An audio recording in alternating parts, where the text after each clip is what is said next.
Right. Welcome to your Gentle Friday. I want to first always start off by saying good job for making it through the week. I think sometimes we see these as little triumphs or just something that I just have to do. But we also should acknowledge that for some people, getting through the day or getting through the week or even getting through a moment is fairly difficult.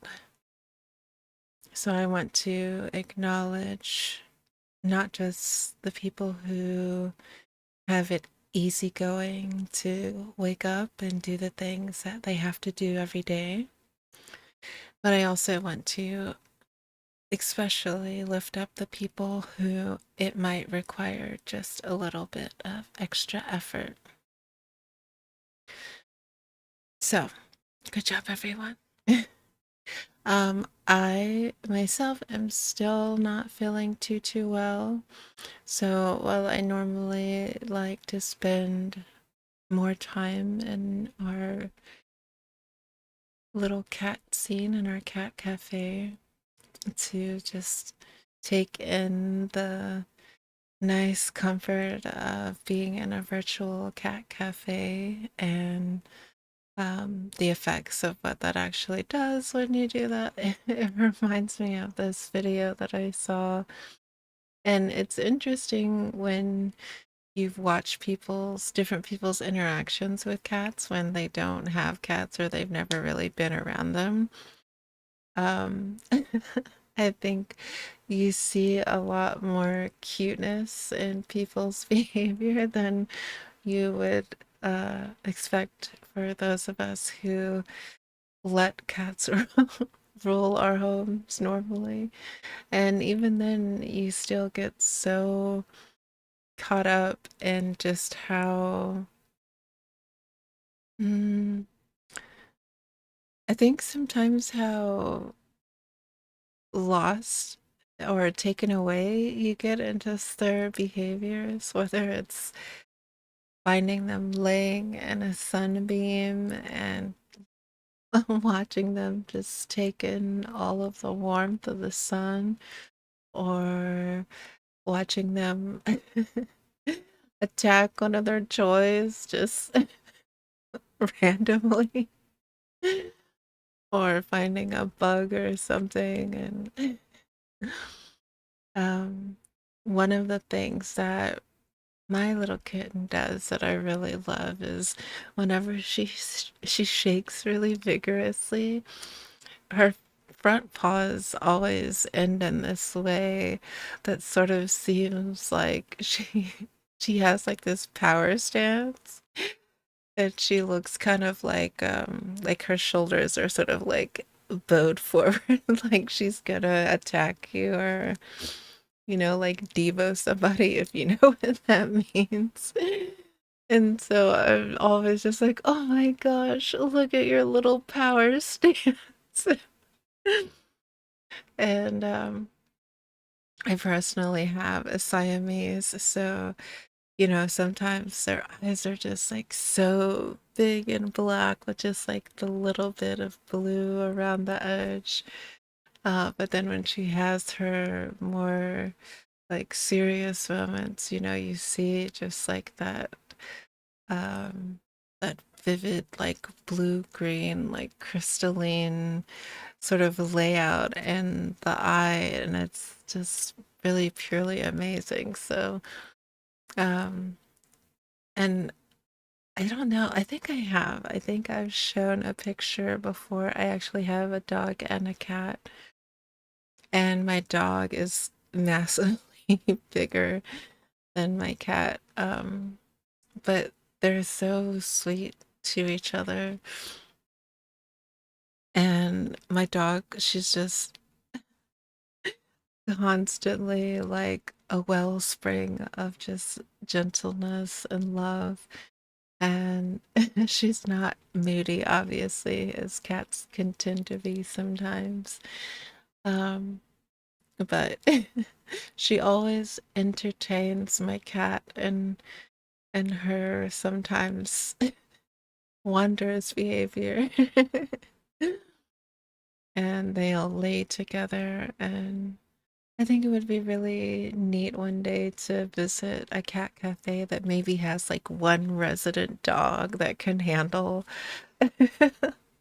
all of the cat's behaviors, and maybe a bunny in there as well too. I think that'd be really sweet. Um, oh,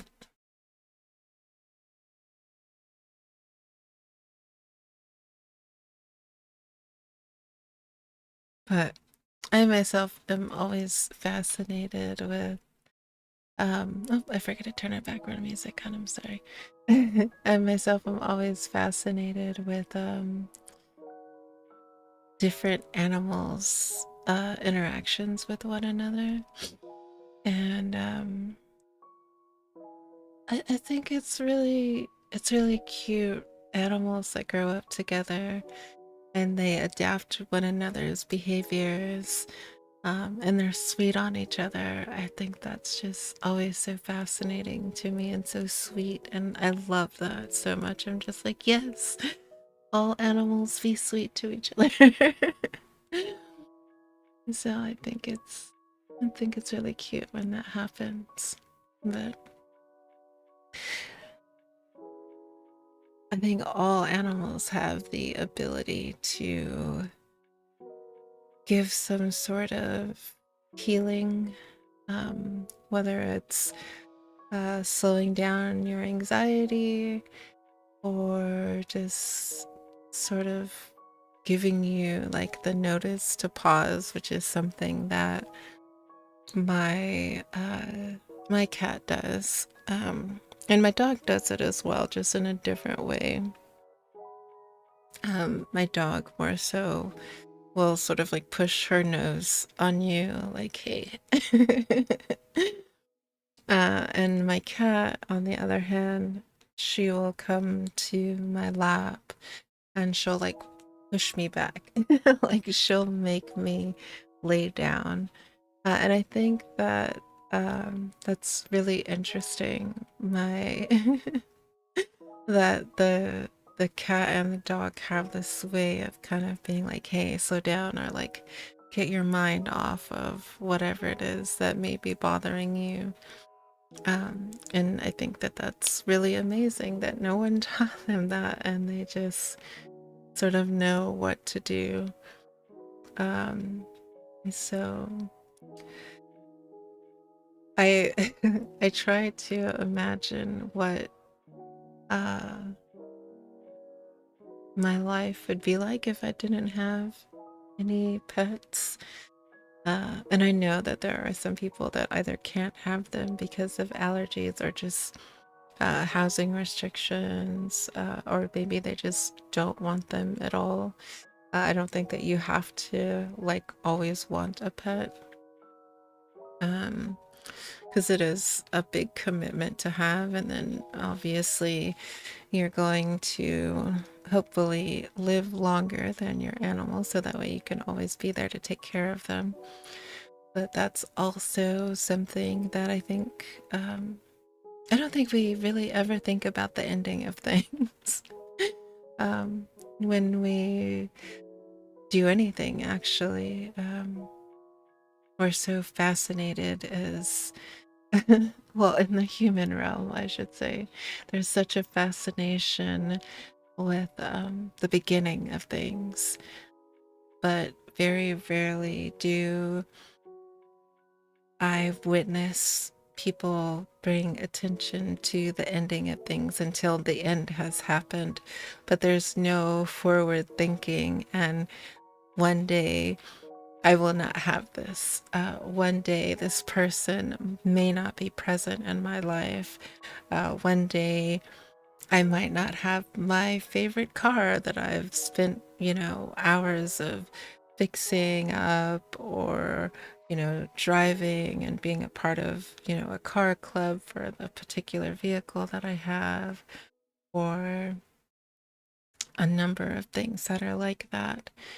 And I kind of wonder if that is a blessing and a curse at the same time.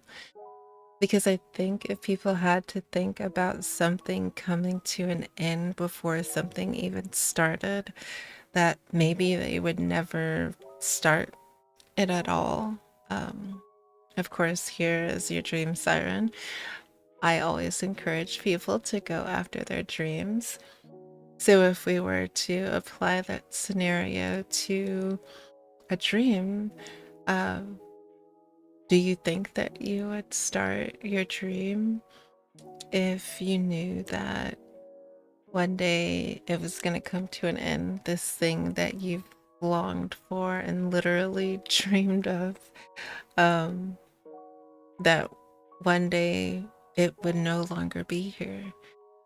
All of the hours of schooling or training or, investment, spreading the good news about what it is that you're doing, making yourself known, um, all of that beautiful work.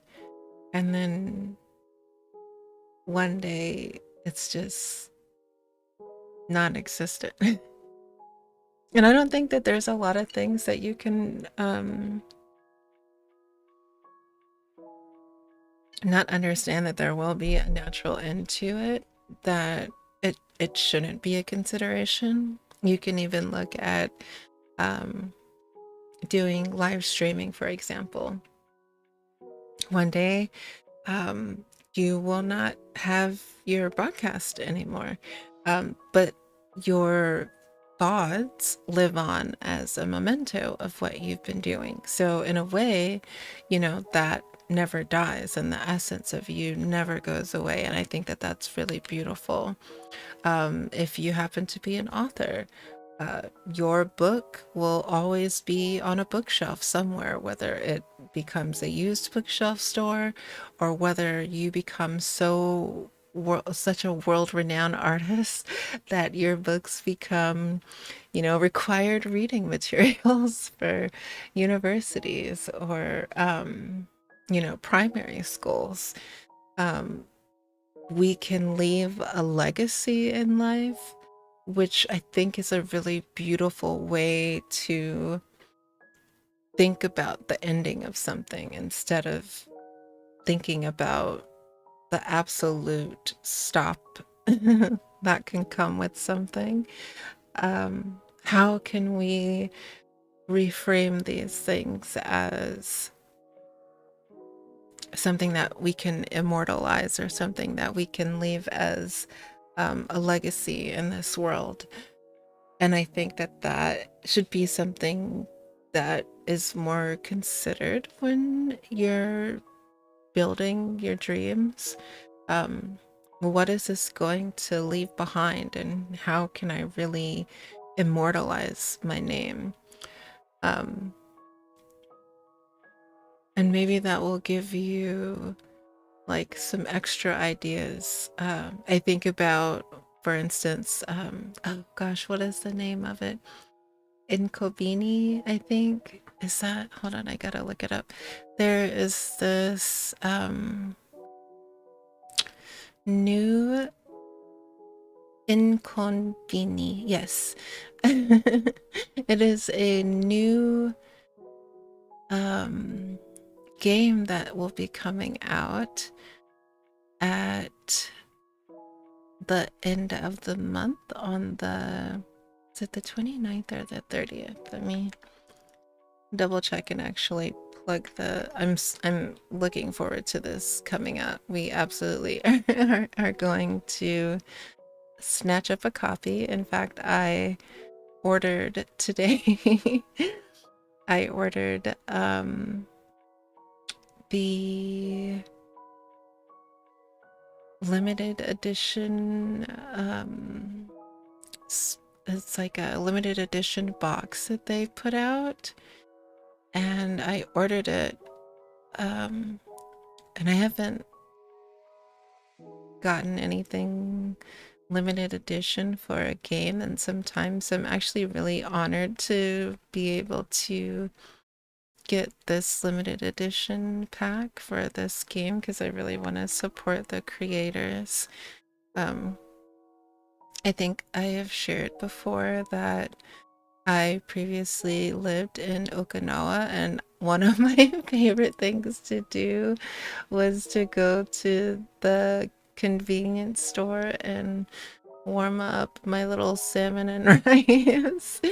And I used to like buy so many of them. I could live off of them. Oh man, I wish that we had things like that on this side of the pond. But one of the things that I really like about the game is they talk about this Ichigo Ichii, which is one time, one meeting. And it's about how your one instance, your one meaning, meeting with another person can really change the path of their life, and it can change yours as well. Um, and I think it really resonates with what we want to do here in Somnium, that every instance that we connect with people, that we inspire them to move in a direction in their life that is really going to not just create a permanent change for the positive, but to really plant a seed in another person's heart to help grow something beautiful. And I hope to have that experience with others as well. Um, for all of the darkness and nightmares that the world contains, there are really beautiful people in this world. And I think it's very easy for us to see and become overshadowed by the darkness in life. But that is sort of the duality of our experience. So, with this game in Kobini, I hope I'm saying it right, um, you you will not just manage the convenience store. Um, your interactions with your customers actually really make a difference, and I really love that. So I'm very much looking forward to it. But I feel like this is one of those games that is about, um, as we were talking about, like leaving a legacy. Like this kind of is like that. Like your interactions with people is also a way of leaving a legacy in this world. And whether you do that on a grand scale, like creating a game, or becoming, someone who everyone just knows who that person is, um, or whether it is just within your community or one person that you had such a huge impact on their life, that you'll never be forgotten. You will always be remembered and you will always be treasured. So I think when we think about our dreams, when we think about the goals that we wish to achieve in life, that we should consider what our legacy is going to be. How do you think that you can create a lasting impact in this world, and hopefully one for the better, even though we know realistically that that's not always everyone's choice. Um, so I challenge my dreamers to not just think about the effect that you have on the world, but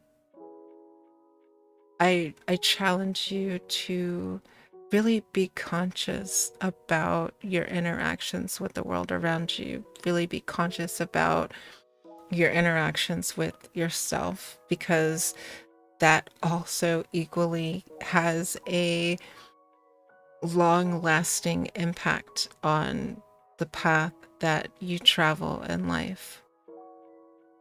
The things that you say to yourself, the treatment that you give to yourself, um, the time that you spend investing into yourself will truly have a long lasting effect on where you end up in life.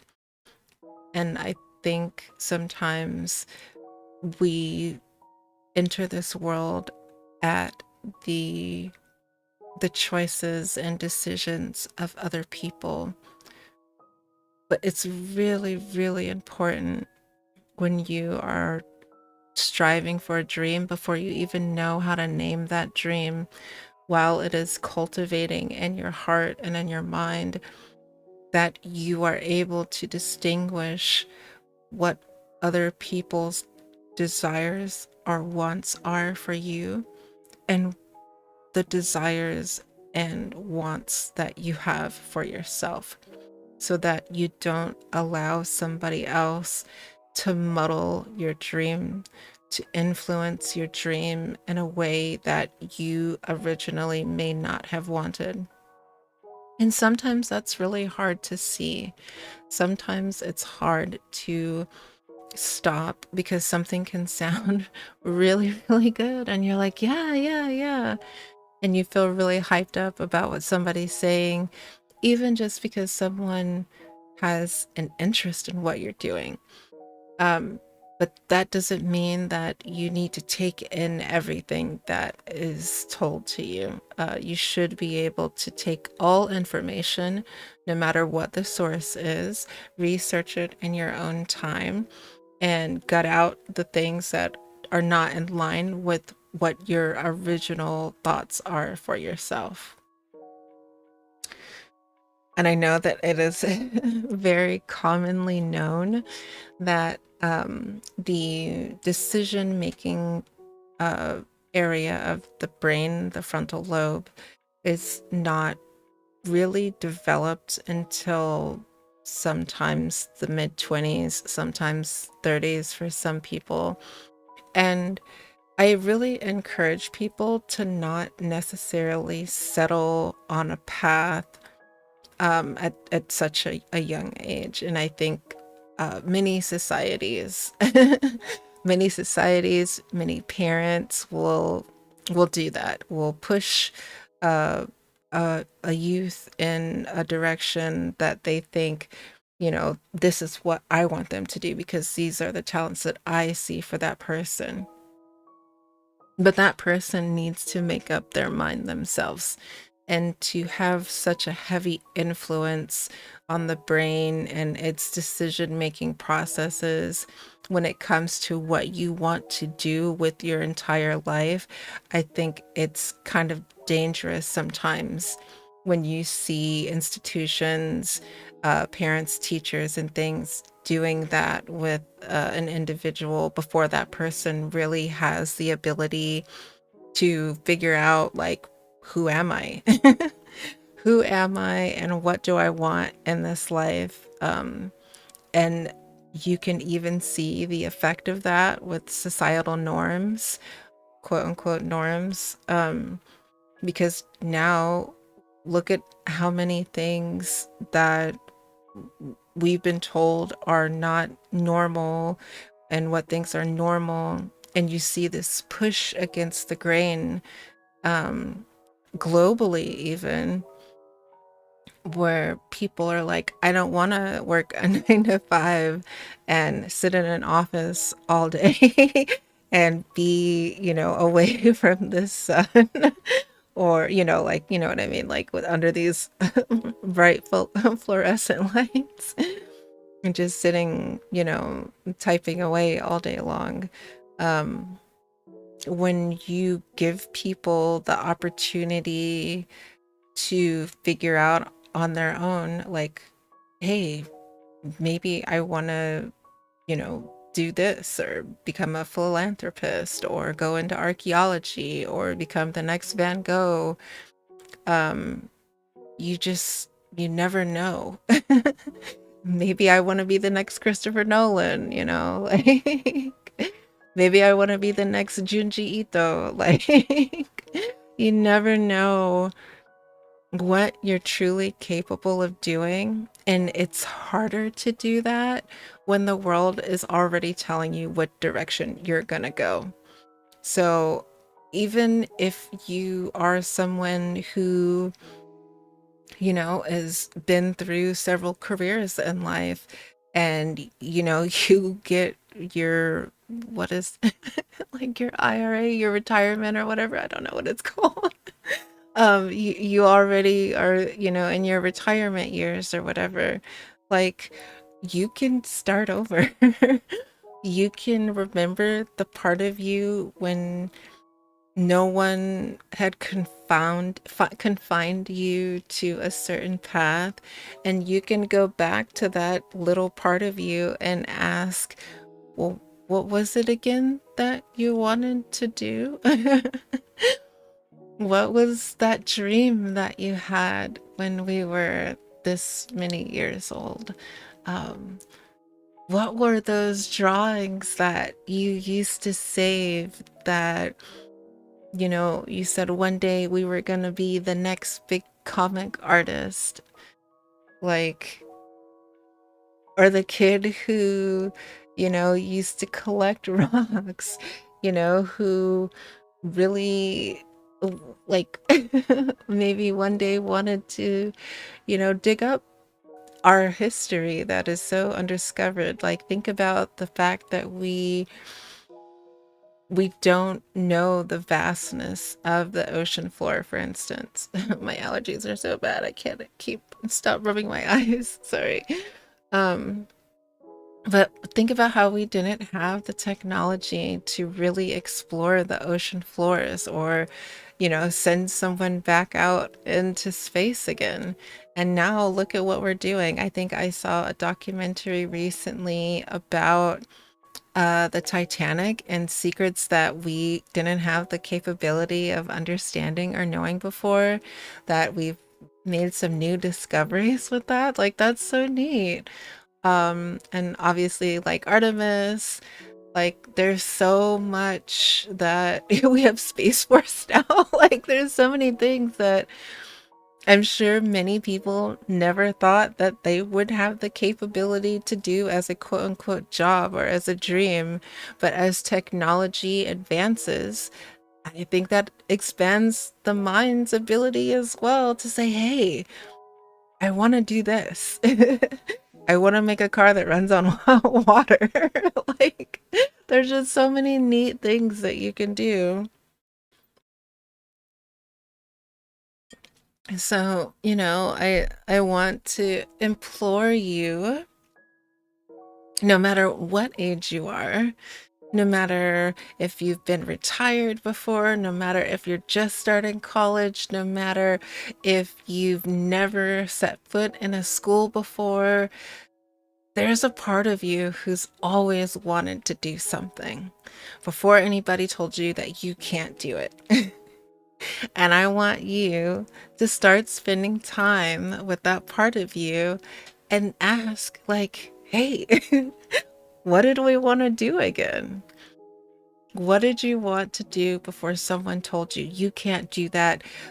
That's not responsible to do. And please don't take don't take it to the extreme of doing something that's like harmful to yourself, because that's not at all anything that I would ever advise my dreamers or any random listener. I want you to do things that are good for you and healthy for you, that make you happy, and that help create a better world for those around you, especially people who have a deep interest in what it is that you're doing.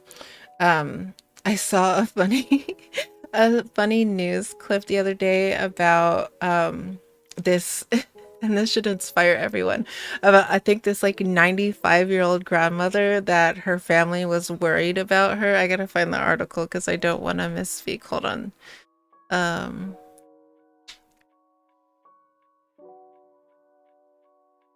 Or maybe it was a 90-year-old. Uh,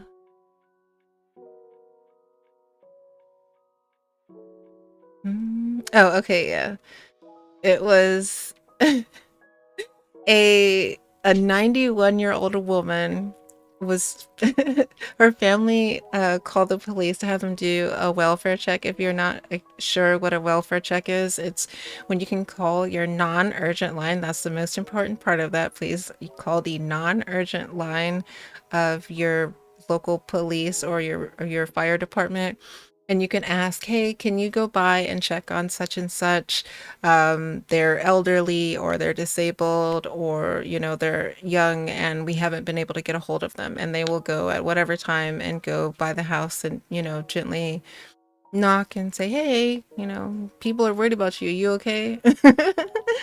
And of course, if something is wrong, then then you have emergency services already there. So, but she apparently failed to answer an automated daily call from her, I guess it's called like an Are You Okay program, which prompted the police to use the garage code to enter her home and confirm her safety. And they noted that she was unharmed and expressed gratitude for the visit, which everyone involved shared a laugh once the misunderstanding was resolved. The event highlights a growing trend of senior gaming, where older adults find mental engagement and competitive motivation in video games, with 36% of Americans aged 80 to 90 playing weekly, according to ESA. And I just think that's so, like, I think that's so gamer, like, the ultimate gamer. Like, you can't tell me what I'm gonna do. And so I think that's so encouraging. She was gaming. Like, I can't get off my game right now. Parents, if you're watching this, don't ever tell your kid that they have to stop something if they're in the middle of a level. Let them finish. Um, but yeah, she was gaming. She was playing Candy Crush. Oh, wait, hold on. It's so unfortunately the report didn't clarify. Oh, okay, which game she was immersed in.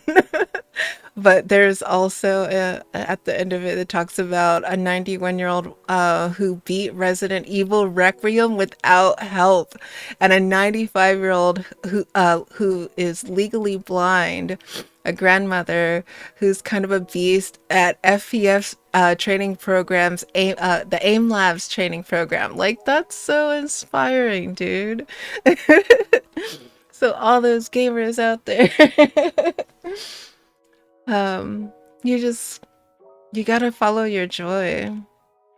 You gotta follow your joy and do what it is that's gonna make you happy in life. Like those, those elders up here beating Resident Evil Requiem, like, with no help. Goodness, I couldn't even. I'm just a scaredy cat though.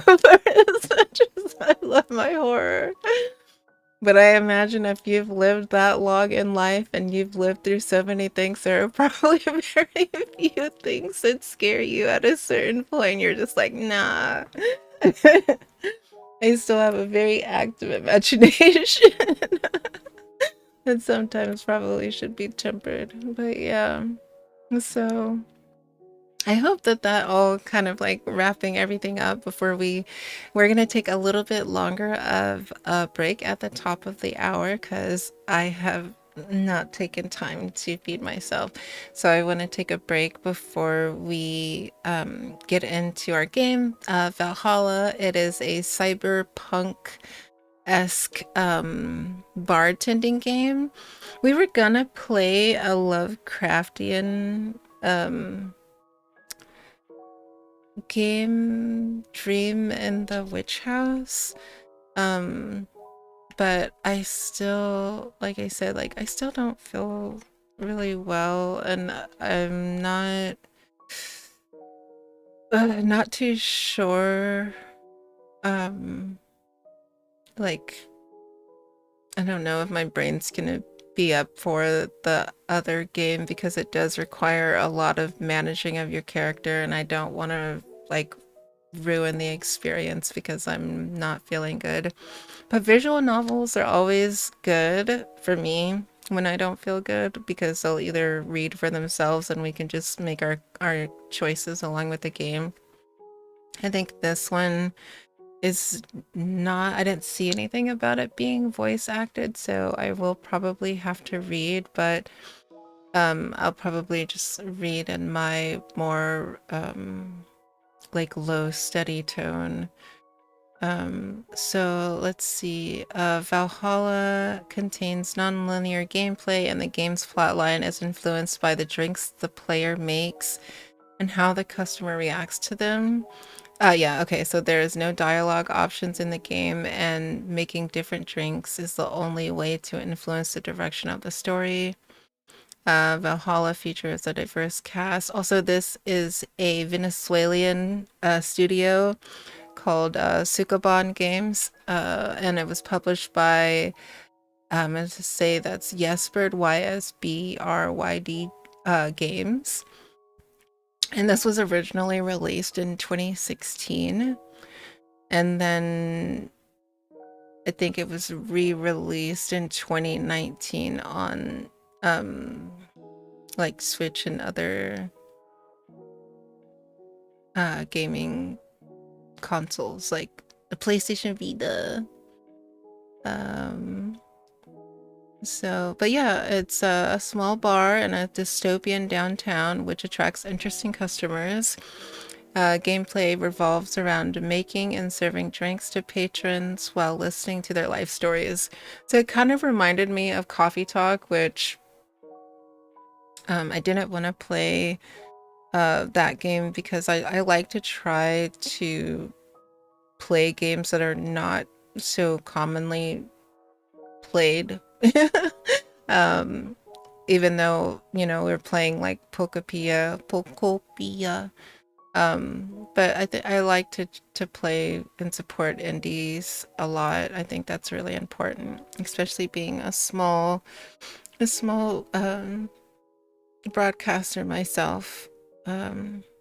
It's a good way to support the community that we're all a part of. Oh, but the really cool thing I was gonna say is that while I was thinking about the grandmother, um, the gaming industry, I think, is bigger than like the movie industry, the music industry. Let me look up the stats on it. And the reason that I bring that up is because I think a lot of people feel, I don't want to say like some level of shame, but this kind of goes against like doing what you want to do with your life without feeling or worrying about what others are going to say about you. But this is still such an untapped market. And I know that there's a lot of repetitive things like how many cozy games are there? How many horror games are there? But you know, like we have so many new minds. There's so many people who haven't tapped into the market with their own creativity, with their own ideas, with their own dreams about what they think gaming should be. So I encourage people to look into the industry if you're interested in it. If you want to become um, a broadcaster, if you want to become a virtual broadcaster, VTubing is also an untapped space still, I think. Really, if you start looking at, you know, just how in the last 5 years, even how some of the bigger name industry VTubers have started connecting with, you know, the large global markets, like Calliope doing that um the intro, I think, with the new iPhone, or one of its like broadcasts with Apple, or Gura when she was still Gura, singing, you know, the national anthem for baseball.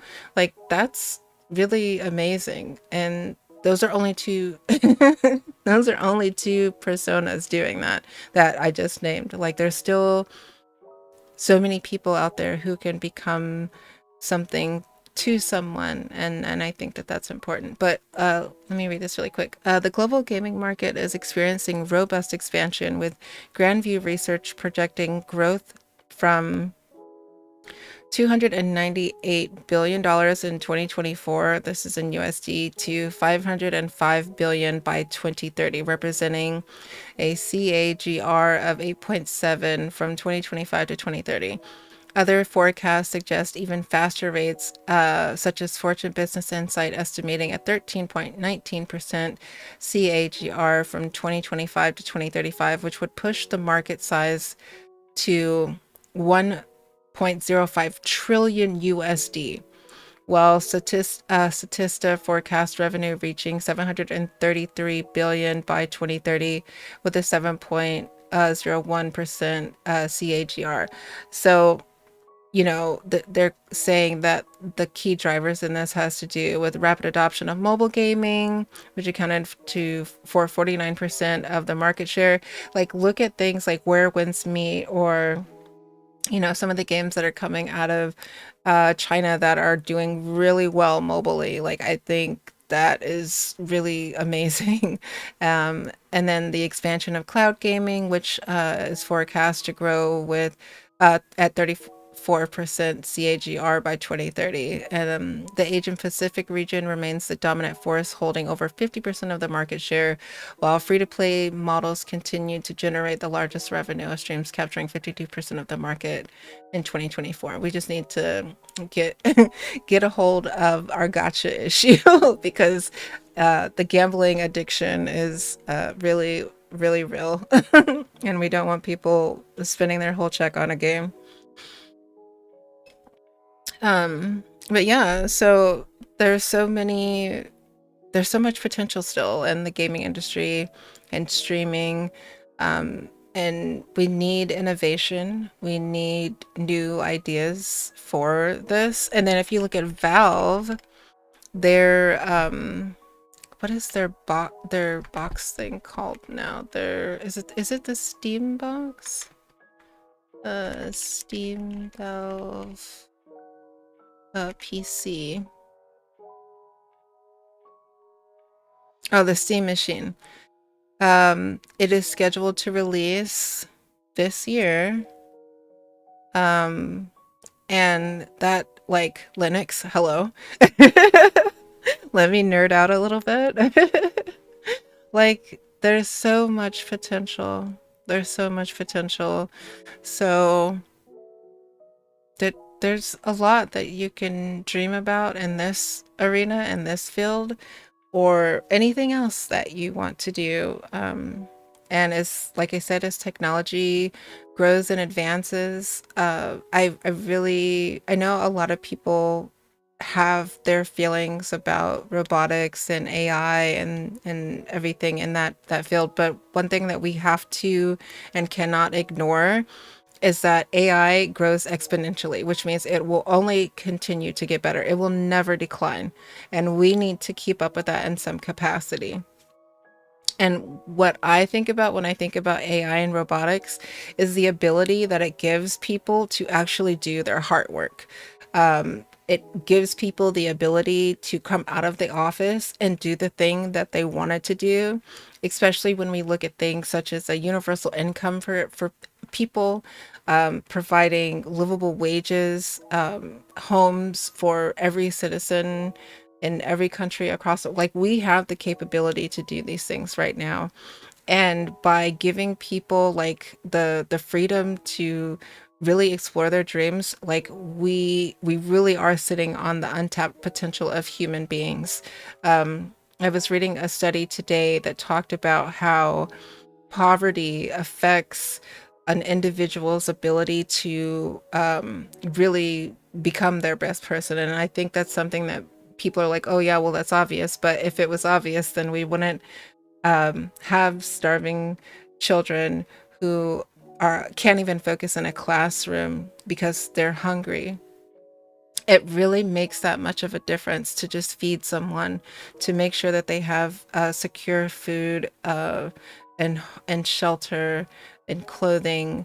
Um, Stuff like that really makes a difference. So if we can take care of our fellow man, then they're gonna be, you know, the next super genius because they they're fed and their bellies are are full, and they're not, you know, afraid because they don't live in a very safe area. Like all of those things are really important, and I really do believe when everyone does better, it does benefit society more as a whole. So keep dreaming. Don't let someone tell you that you can't do whatever it is that your little heart desires. You can, obviously, with real, you know, safe boundaries and expectations for what your dream is.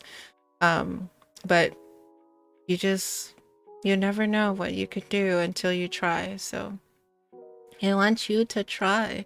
I want you to try to reach your dreams no matter what someone else has told you before. Like, if it's something that has really stuck with you for a long time, like maybe go back to it and see what is available now that maybe wasn't available before that can help you do what it is that you wanted to do. So, but we're about to be at the top of the hour. Perfect timing. I'm going to take, like I said, probably like a 15-20 minute break so that I can just get a little bit of something in me so that way we can be here a little bit longer than an hour tonight. I usually like to try to stream for well into the evenings on Fridays, but I just really have not not felt well this week. So MS things, but that's okay. But let's go ahead and do our long break, and then when we come back, we will start Valhalla. And also make sure that you get, you know, get something to eat yourself if you haven't. If you're on the other side of the world and your day is just beginning, I hope that you have a lovely Saturday, and I'm so happy that you've taken a moment to stop by. I hope you're still laying in bed and just relaxing into the beginning of the day, and I hope that the sun is gently warming your face. All right, I will be back shortly, my dears.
We are back. Sorry.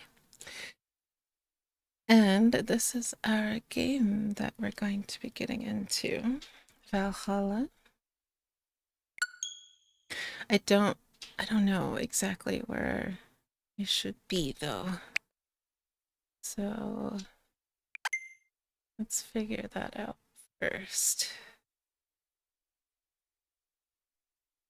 Oh.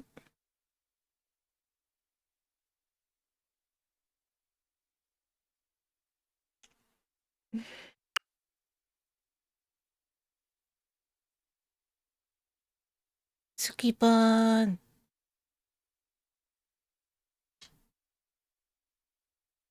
Hello, dear. Oh, have you?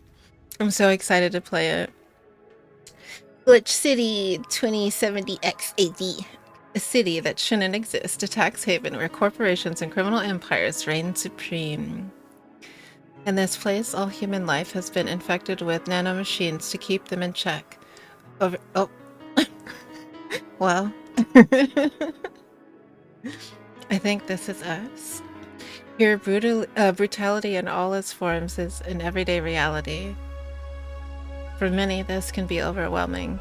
Some devote themselves to their jobs, their families, or even their studies. Some look for ways to escape this place. But for many of them, the answer lies at the bottom of a glass.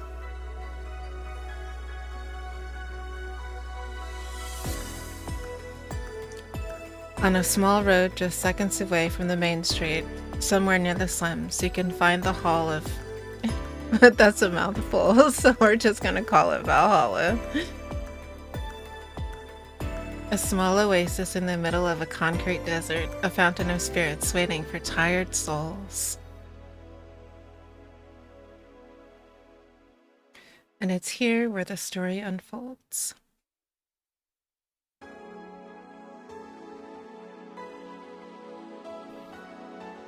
Alright. This is where we will be.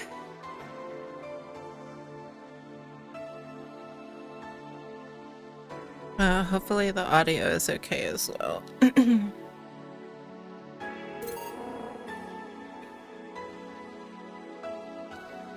Why does it say... Why does it say what, dear? Also, I think I'm gonna have to be in like a weird... The Ballad of a Gay Ghost at the top. I don't know.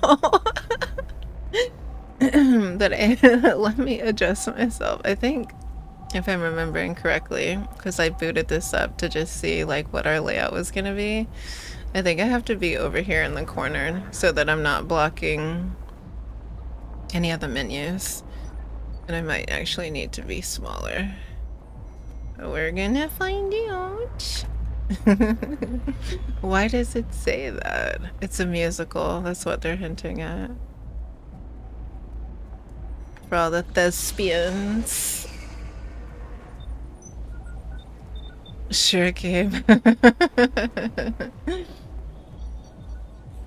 Alright. We'll have to look up what that is, actually. Thank you for playing. I like how they write Valhalla. This game is best played getting comfortable. Grab some drinks, some snacks, and enjoy. So sit back and relax. We hope you have a good time. Yes.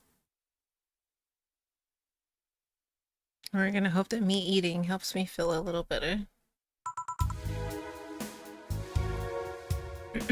Oh yeah. Maybe, do I need to be down a little bit lower?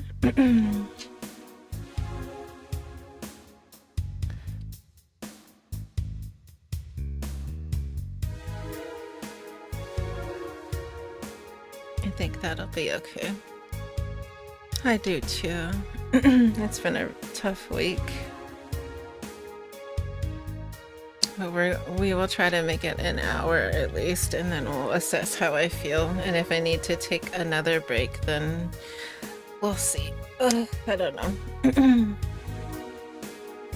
No.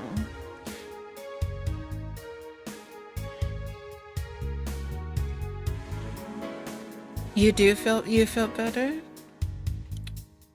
I hope you had a good night at work. All right, so I think we will have to read most of it because I don't think that there are voice lines, as I was saying. So, psst. Oh, thank you, honey. I appreciate you. Hey, over here. Ooh. How's that for an entrance?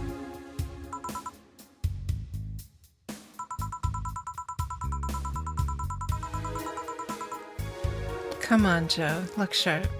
The game's starting, and the player needs a good first impression of its main character.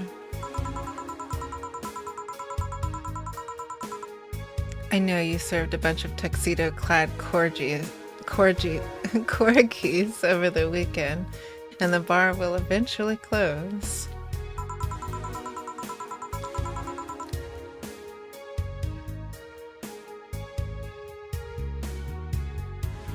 Sorry. And I'll admit my little prank on you might have gone a bit overboard. But remember, life is 90% how you take it. Stay focused and look at the brighter side of things. I have no idea what the brighter side is, but you should totally find it. In any case, you should totally check that parcel you just got. See ya.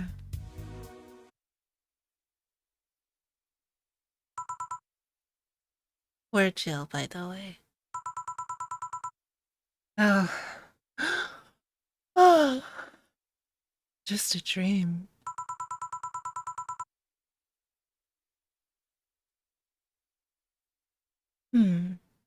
There's something near the door.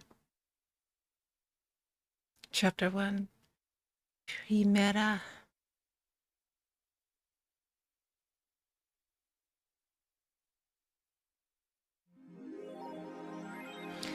Your membership to Shining Fingered will automatically renew on the 17th. Make sure your account has at least 800 by then. Make sure to save your data using Life Backup app. You can now browse the augmented eye. Press A to dismiss the message. Alright, so me and boss, that's cute.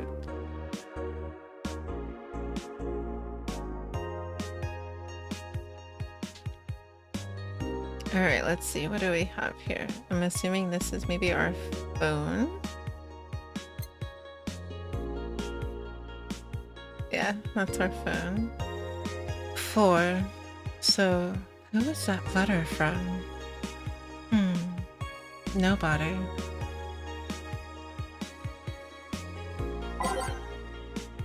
Okay. So we can play on our phone. Let's see, what is the ad app for? The augmented eye. Mass immigration continues as... Oh, this must be news. Mass immigration continues as Quincy reveals new economic adjustments by Kimberly Lavellet. Valiant, sorry. With inflation rates among the highest in the world, constant shortages of basic groceries, and rampant violent crime, Glitch City citizens look for a better life in other countries. Quincy, however, isn't happy with this. They learn in our schools and universities, the Prime Minister said during a talk with the Augmented Eye, but they apply what they learned somewhere else, and I find it rather insulting. This comes after revealing new economic measures for the city, which most analysts consider to be useless for the current environment. They don't know shit, concluded Quincy.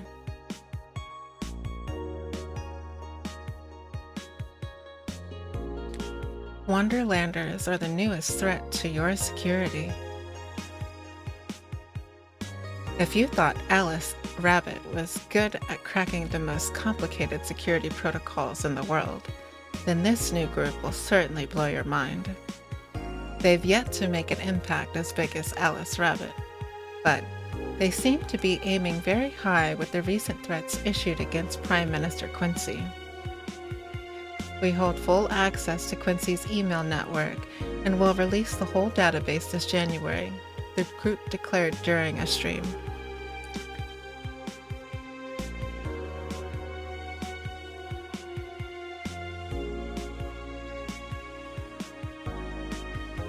I thought I was gonna sneeze. Shallow threats. When questioned, Prime Minister Quincy dismissed all of the group's threats by stating he's not hiding anything and is not afraid of a possible leak of his email history.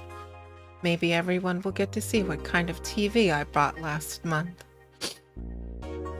Wild parties. The people behind the Wonderlanders seem to enjoy dressing in all kinds of rabbit costumes during the stream. From Anthro to Bunny Girl, the purpose was to show the love and respect they have for Alice Rabbit and their role in today's politics. We want to follow their example while having some fun. We're not sure if this will go anywhere, but we'll be there to tell you if it does. Cyborg and Hills returns next year to the Super Silver Thunderdome. Lana Smithy. The popular show Cyborg and Hills returns to the Dome in this March, with tickets going on sale in January. Cyborg and Hills is a massive stage show about a cyborg fighting terrorism while wearing heels. Director Quentin Hayter exclaimed Cyborg and Hills' special appeal during an exclusive interview with the Augmented Eye. What's not to love about it? It's a cyborg wearing heels, cutting stuff. That's literally something we've never seen before, a niche market I'm willing to capitalize on. Check out the full interview in the next few weeks, exclusively here at the Augmented Eye.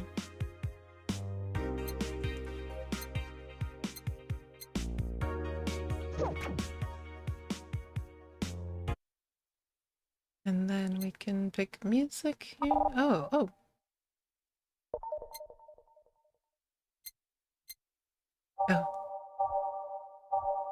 I guess we can unlock.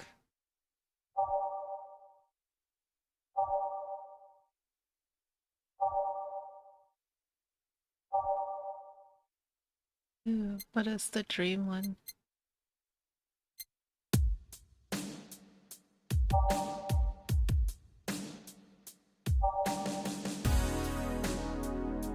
Oh, nice.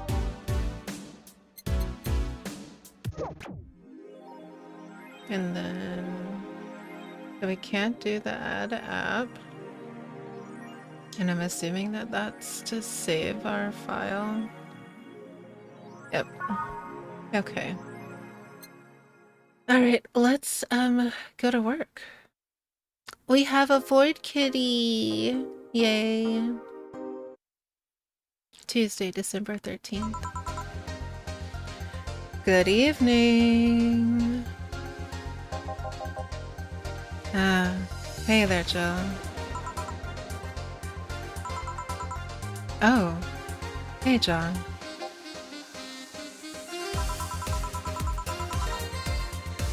When will you admit you have a John face, Jill? Gil. When will you let people call you Jules? I like the banter already. So let me know if the music is too loud at all.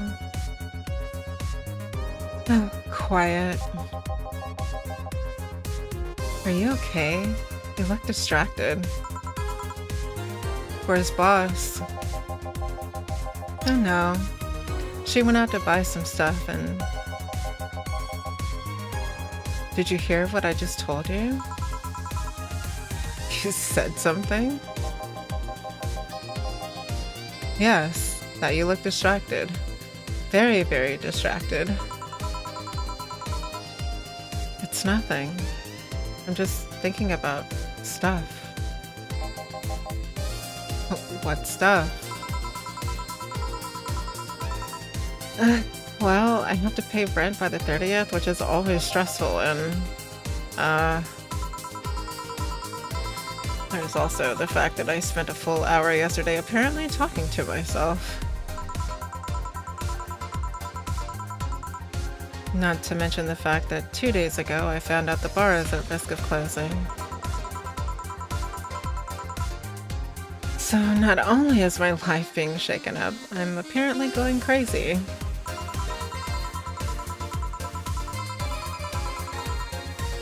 On top of that, neutering 4 left me with a completely empty wallet, and I'll get evicted if I miss rent again. Our cat's name is 4. And there's all the beer cans around my apartment, and Jill. Sorry, did you say something? Can you really work today? Of course I can. Let's go through the basics then, shall we? Just in case.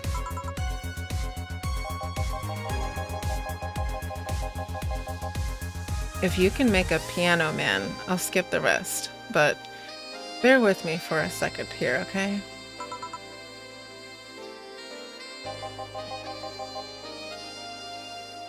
Let's start with the sugar rush.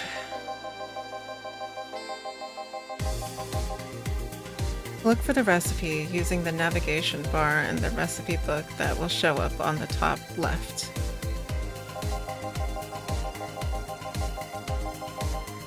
You'll use the directional buttons to move the cursor between the choices in the recipe book. You can also sort drinks by flavor like sweet or types like manly. To add ingredients to the shaker, push the left analog stick in the direction of the desired ingredient.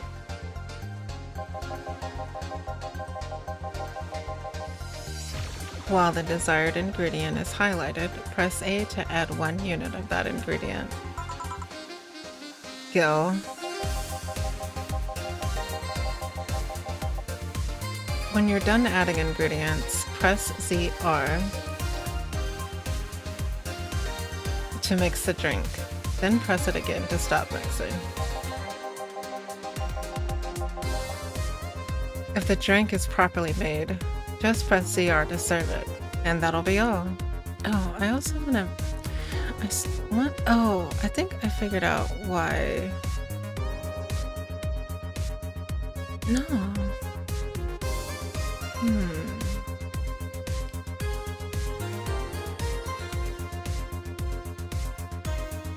I completely forgot to try to adjust our audio ducking.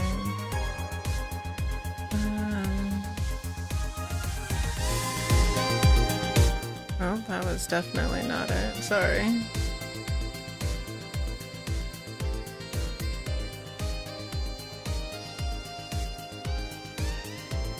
Where was that setting at?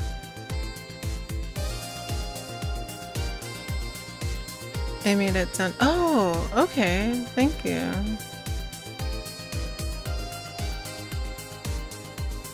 I will leave it alone then. If the drink is properly made, just press the R to serve it, and that'll be all. I had no complaints listening from my phone. Thank you, dear. Oh, but if the drink looks messed up, you'll need to press the L to reset and try again. You may turn the music down a tiny bit if you wish. Okay, I'll turn it down just a little bit. Only on some of the high notes I feel like I'm a little bit worried about it being like too much, but...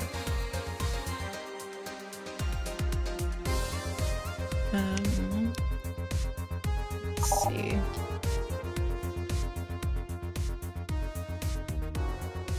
Okay.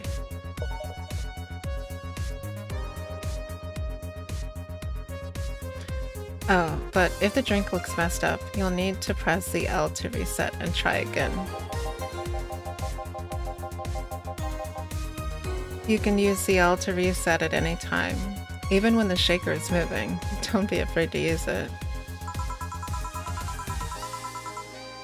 Gil, I'm the one that went through the formal BTC instruction. Then there should be no problem. Ugh. Gil wants either a sugar rush or a piano man. If I mess up the ingredients of the drink, I can press the reset button and try again. Welcome back, Jill. Use the navigation bar to start browsing.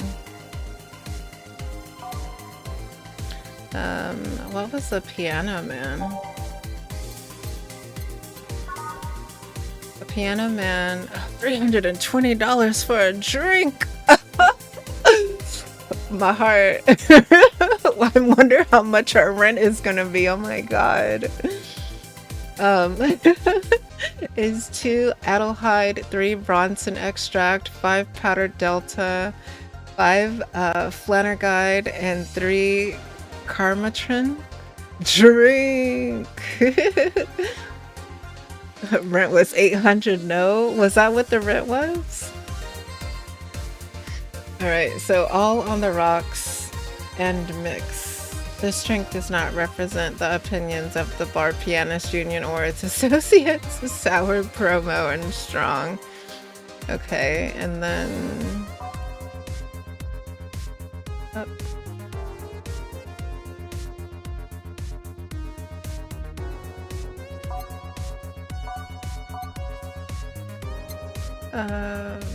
Sugar Rush. Alright, Sugar Rush, 150. A Sugar Rush is 2 Adelhyde and 1 powdered delta with optional Carmatrin, all mixed, sweet, light, and fruity, as girly as it gets. Sweet, girly, and happy. Let's make the girly drink. Alright, so I wonder what slot 1 and slot 2 are.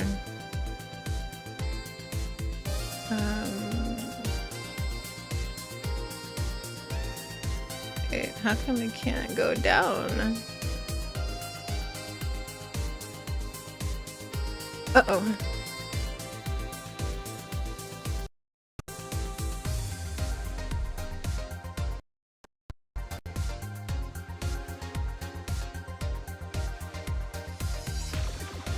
Oh, it's a bit sensitive with the...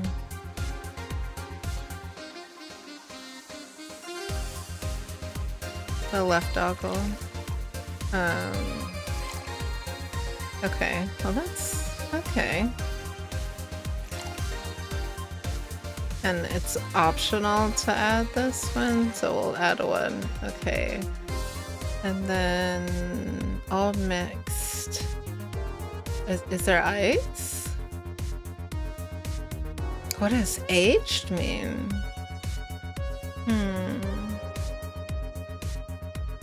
It doesn't say ice, does it?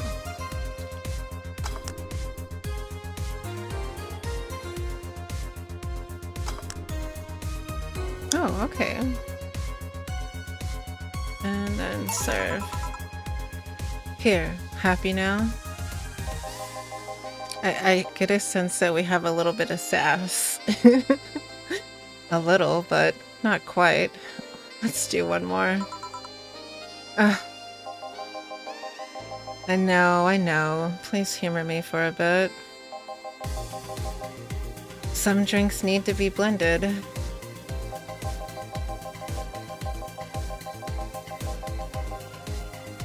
This is done by mixing it for over 5 seconds. You can tell it's being blended when the shaker starts moving faster.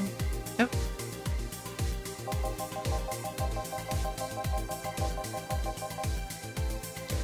On a side note, the vibration of the shaker will feel more dramatic once the drink becomes blended. Shaken, not stirred, please. You can need, or you also need to check if the drink should be served on the rocks or aged. Yes, what does aged mean? To add ice, use the X button. To age a drink, use the Y button. Okay. And in case it wasn't obvious, on the rocks means you have to toggle the ice option. No, I don't get it. I'm not a bartender. I'm not the bartender. Ooh, she looking for me. I don't know.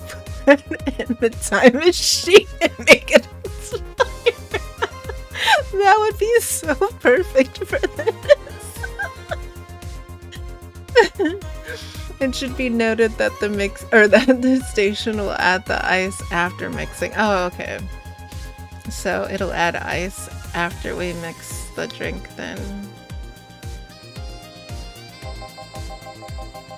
It's not something you should mind though, just a fun fact. Give me a moon blast and I'll leave you alone. Keep in mind what I said. Yeah. Oh my god. Alright, blended drinks. Okay, let's give Gil a moon blast. Blended drinks need to be left to mix for at least 5 seconds before I stop the shaker. Okay. Beam me up, Scotty. Alright, 180 for the moon blast. A moon blast is 6 Adelhyde, 1 powder delta, 1 Flannergid, and 2 Carmotrin. All on the rocks and blended.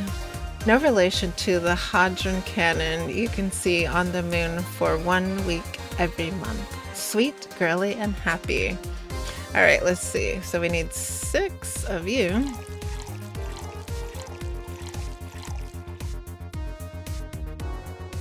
Adley? Is it Adley? Oh, did I misclick? No, what did I do?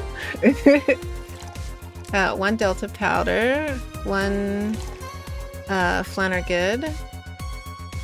Adelhyde is too similar to aldehyde. What I meant to write. Gotcha. Wait, what is the other one? And 2 of these. And we need to blend it. So what is the...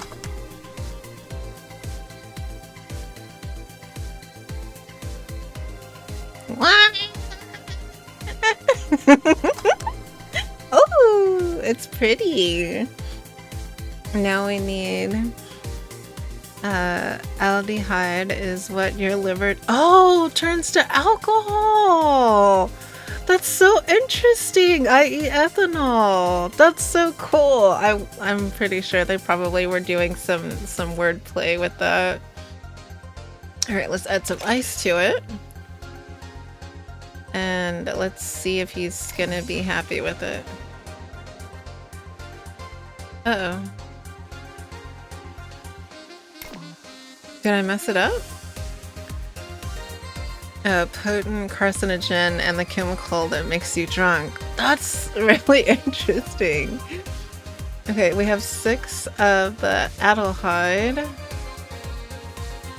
1 of the powder delta, 1 of the Flannergid, and 2 of their Comatrin. All on, oops. All on the, oh no, I messed it up because I hit the, dang it. Okay, I guess we'll start over again. All on the rocks and blended. Maybe we need to blend it a little bit longer then.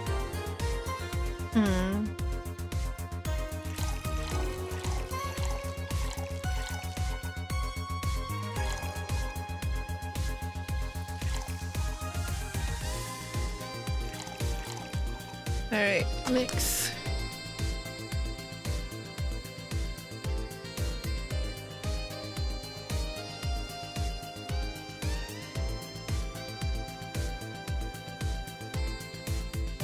You think that's blended enough yet?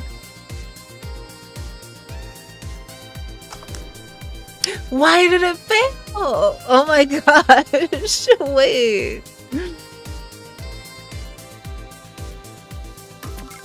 What am I not doing right?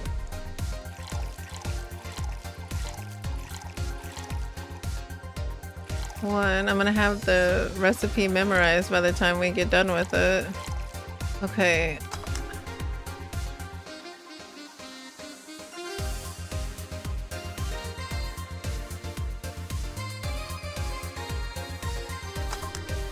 Why does it keep failing?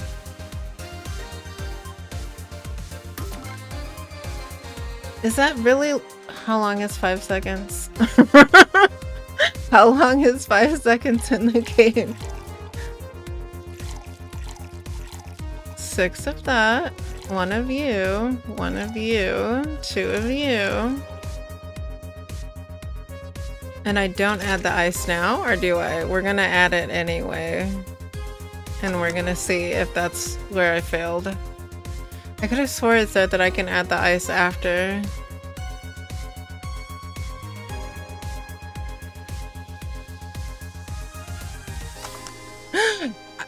I have to add the ice before. Dang it. At least it's pretty now. Here, did I amuse you for long enough? You did. Sorry to hold you. Let's get working. Yeah. Oh, yeah. Before I forget.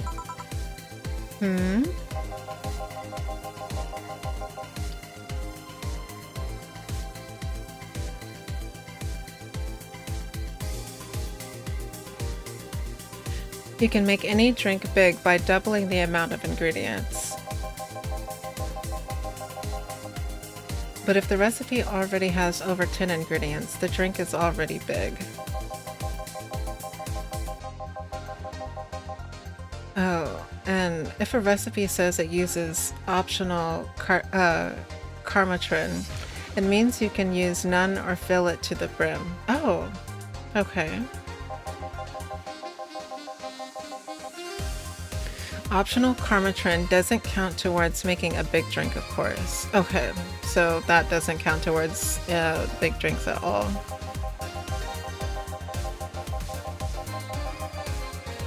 Karmatrin is the alcoholic factor in a drink. It doesn't change the taste, but the amount still has an effect.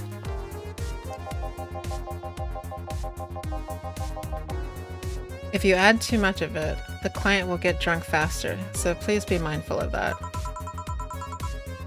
Are you done with the exposition? Now I am. Yeah. Hey guys. Oh, but who's that?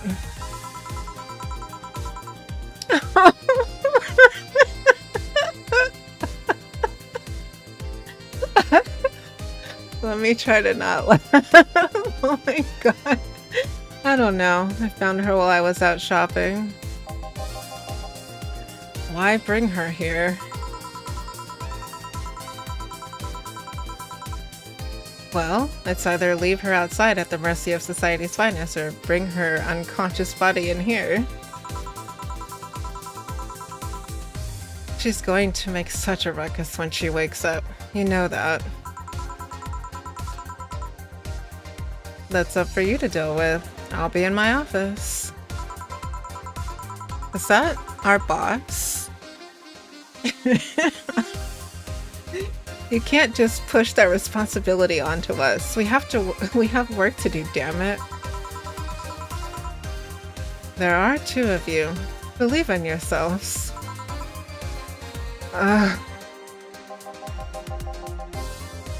Do you think Chief knocked her out? Nah, that's unlikely. She'd be crowing about it or taunting as if that were the case. And it's not like her to pick on such a small girl, at least not unprovoked. Yeah, you're right. We'll just need to keep it quiet. She seems to be just sleeping soundly, not comatose. Yeah. Okay then, time to start the night. Yes, I'll start working while you go clean the bathroom. Come again?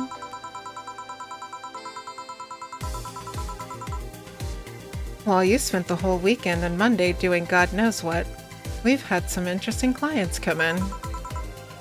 Dogs. Lots of them. You're joking. Gil, you've known me for how long now? Do I look like the kind of a woman who would make a joke like that? Well...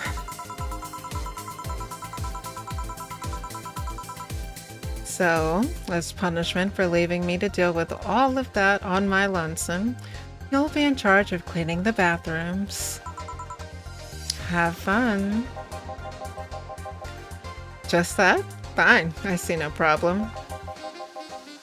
Where's the cleaning stuff? Here.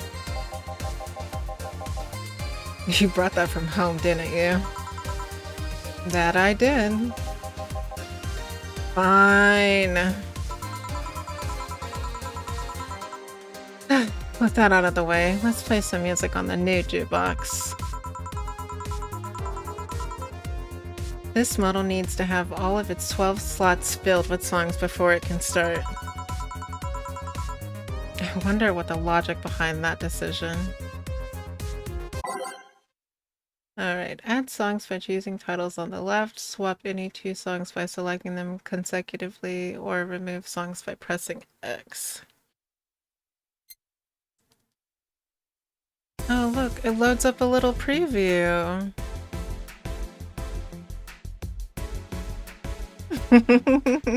Alright, what are the ones that have nothing? Do we have to maybe buy those? You know, I'm really not mad at the soundtrack.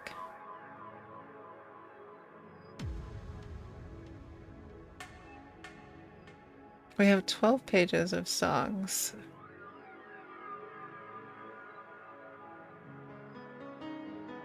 Oh, I like that. Okay.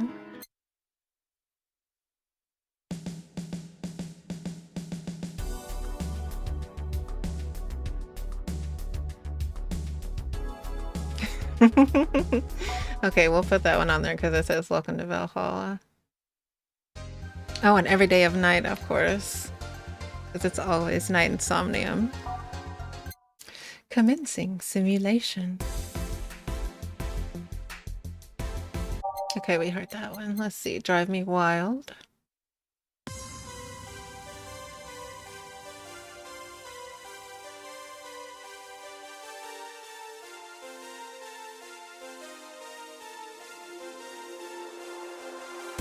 Can you tell if you're gonna like a song by listening to the first several seconds of it or not?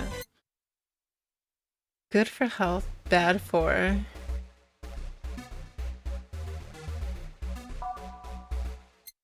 Who was I?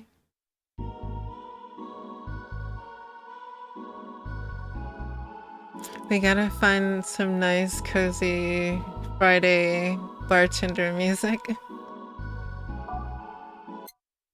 Troubling news. Nice on the bass, though. A gaze that invited.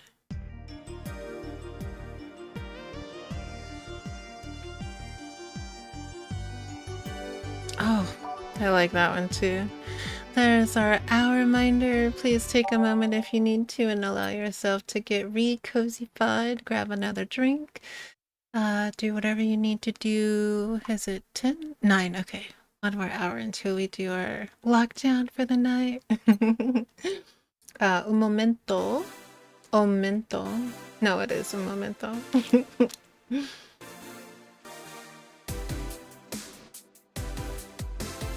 Oh, I like that. Ooh, all systems go.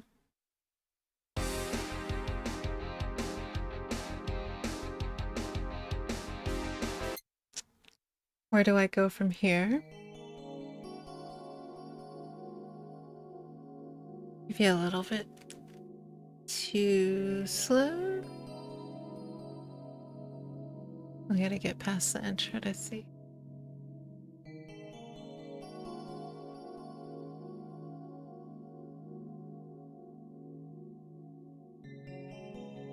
Although that might be nice for like towards the end of the night though.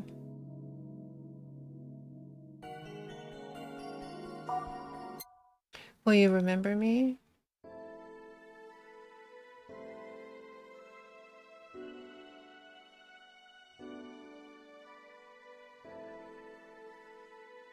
I feel like I want to do all of the sort of slow songs since we want to have like a chill Friday at the bar.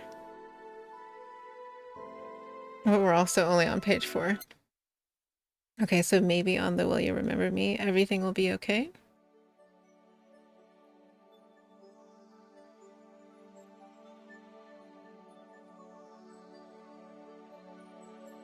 This feels like fireflies.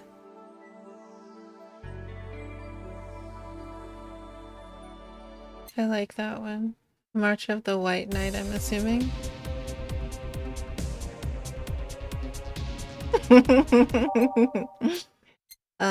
A. Renee.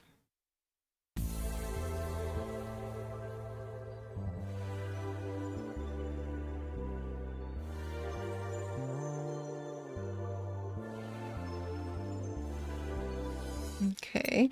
Neo Avatar.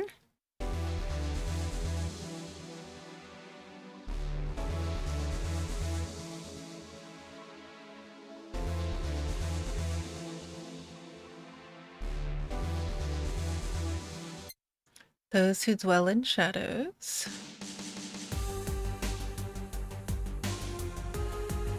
I actually like this one.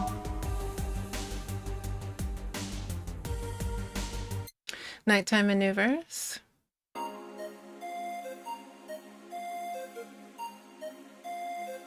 Oh, that's a bop. We only have 3 more spaces and we're only on page 5. Oh no. Okay, Star Pierces the Dark.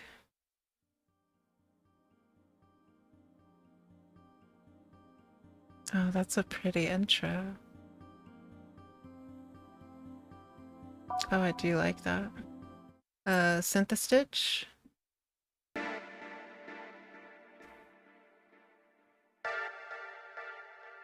Oh, Happy Ear Sounds.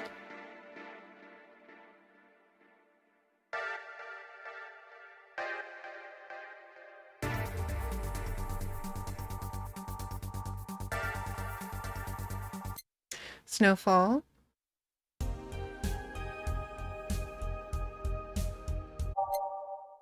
The Answer Lies Within.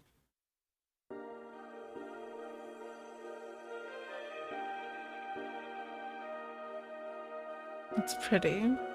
Oh, that's very pretty. Dawn Approaches. With renewed hope, we...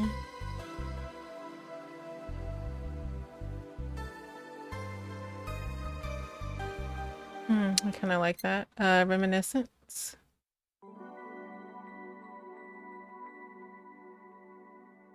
These are all actually pretty good.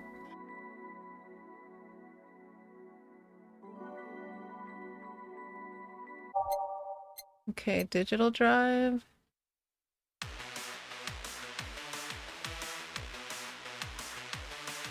Should we have one hype song? That might be Digital Drive. Oh, I like that. Oh, I really like that. Okay, we might do Digital Drive. That's on page 8. Metropolis. I'm trying to not pick another really, really slow one. Neon District.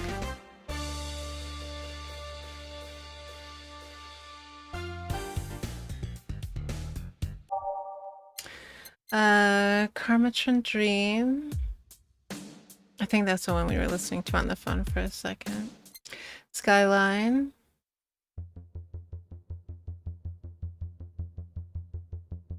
Happy ear sounds.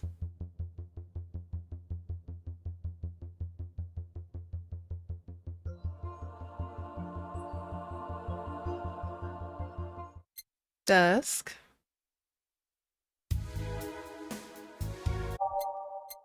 Heart of the city.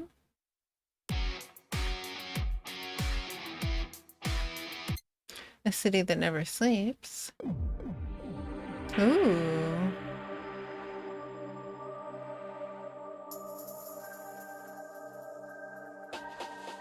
Ooh.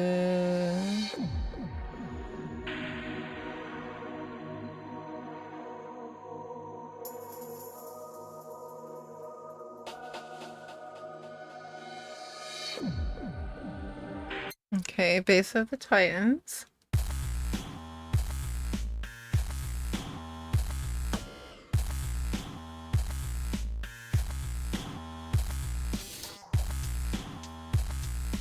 Why is it making me think of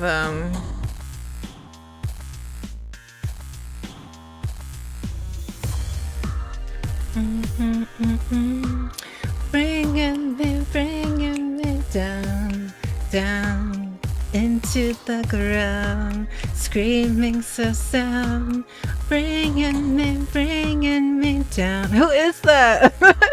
Into the ground. Follow the trail. Oh my gosh, I'm gonna have to go back and figure out who that song is. But I can see them and everything in my head. I just can't think of their name. Out of Orbit.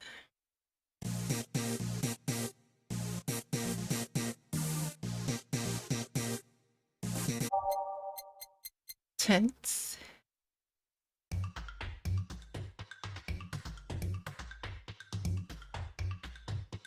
That felt like the beginning of a Prince song for a second. Underground Club? I knew it was gonna be something like that. I just got like the vision of like, is it Constantine? Showtime?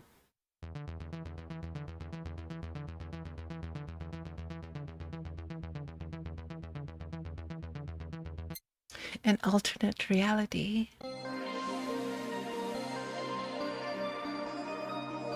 I like that.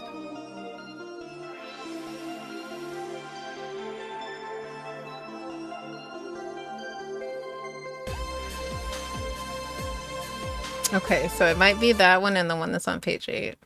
The assignment.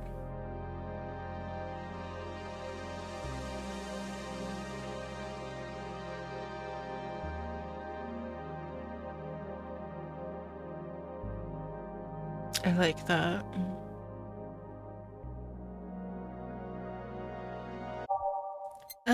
Glitch City. I think we played this one already.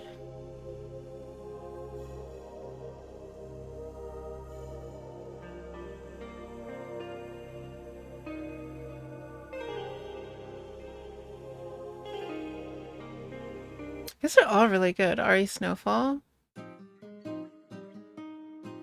So it's giving Bossa Nova.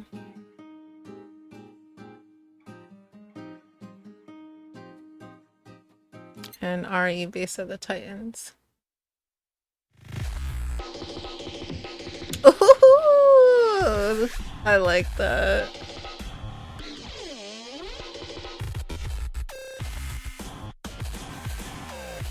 Dang it. I don't know. I want to do the Bossa Nova one. And then, was it Digital Drive?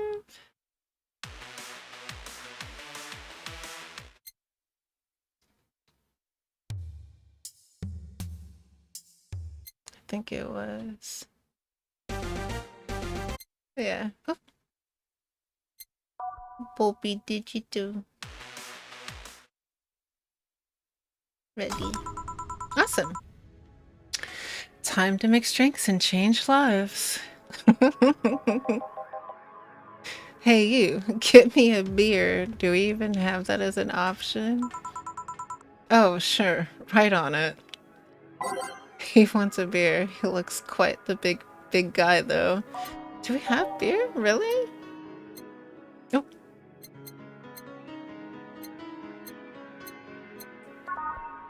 Oh. Okay. Your $200 beer.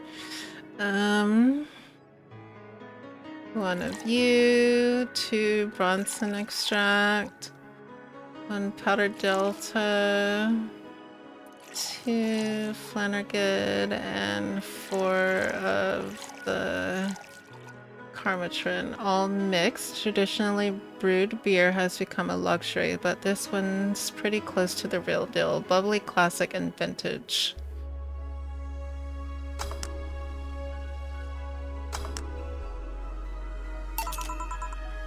Here you go.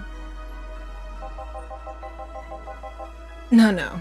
This isn't gonna cut it. Give me a big one. You just got your drink, sir. Sure. The beer wasn't enough, apparently. Okay, so we have to double everything. So we'll do 2 of these. 2 of the 4 of the Bronson, sorry. 2 of these. 4 of you. And I think they said this will just make them drunker quicker, but it doesn't affect how big the drink is. Should we go to 8? That means he's gonna get drunk really quick.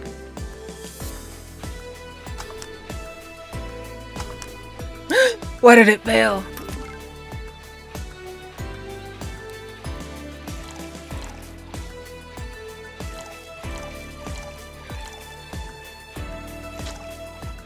Oh.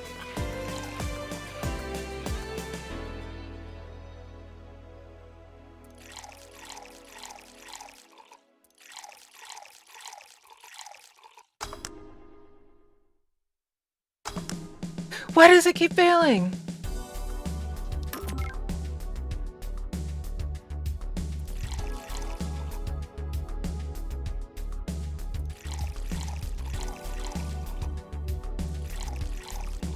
Do I have to add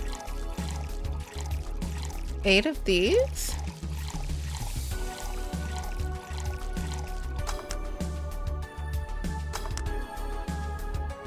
Sure. How about this one? Ah, yes. Now this one's fit for a man like me. Right. You're lucky I was in a meeting close by. This hellhole could certainly use a presence like mine.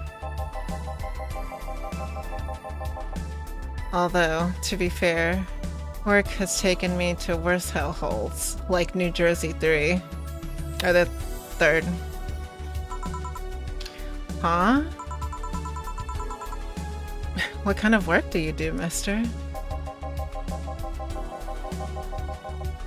You're talking to Donovan D. Dawson, chief editor and owner of the Augmented Eye. Oh, you're the newspaper chief. Nothing gets published there without my blessings. The day started with quite the interesting fellow, it seems. You're the one to blame for the barrage of daily articles on Alice Rabbit, then. Hey, people love those articles. They love reading about that urban legend. Can you blame them? The idea of some wild hacker working for their own goals and nobody else's? That's the kind of corny shit that brings the clicks for all kinds of people. And clicks bring money, and money brings nice stuff.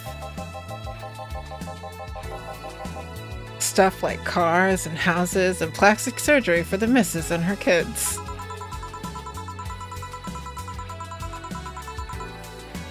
Well, I'm not complaining about the fact that you write about the hacker.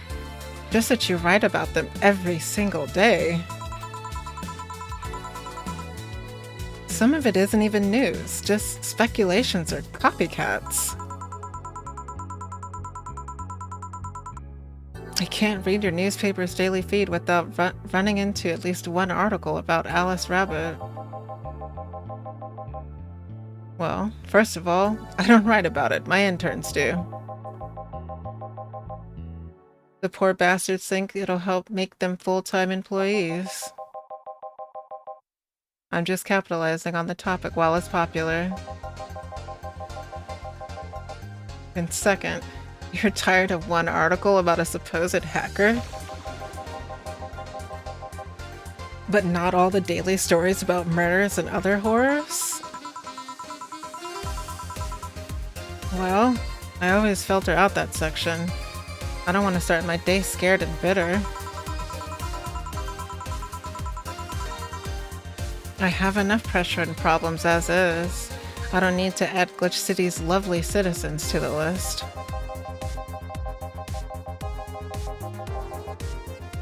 You're smarter than you look, kid. But if more people were like you, I'd go bankrupt from the lack of traffic. Still, maybe my job would be easier. How so?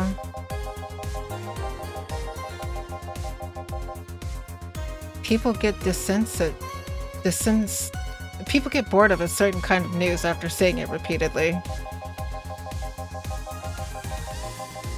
When I started in this job, it only took the news of some elderly woman being killed to guarantee clicks.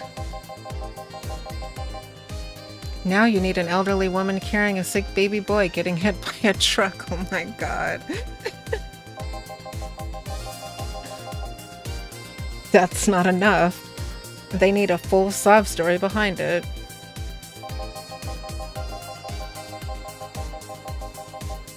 That's why I like those urban legends. They're easier to write about, and you can make up any shit you want.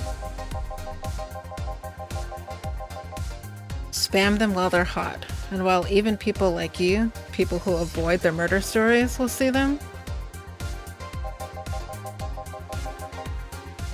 That brings money, and like I said, money's good. I guess he has a point. What about the opinion columns? Aren't those a good source of traffic too? Oh, I hate those brats. They just write about how they're better than everyone else. They might also write about how everyone that likes a certain something should be sodomized.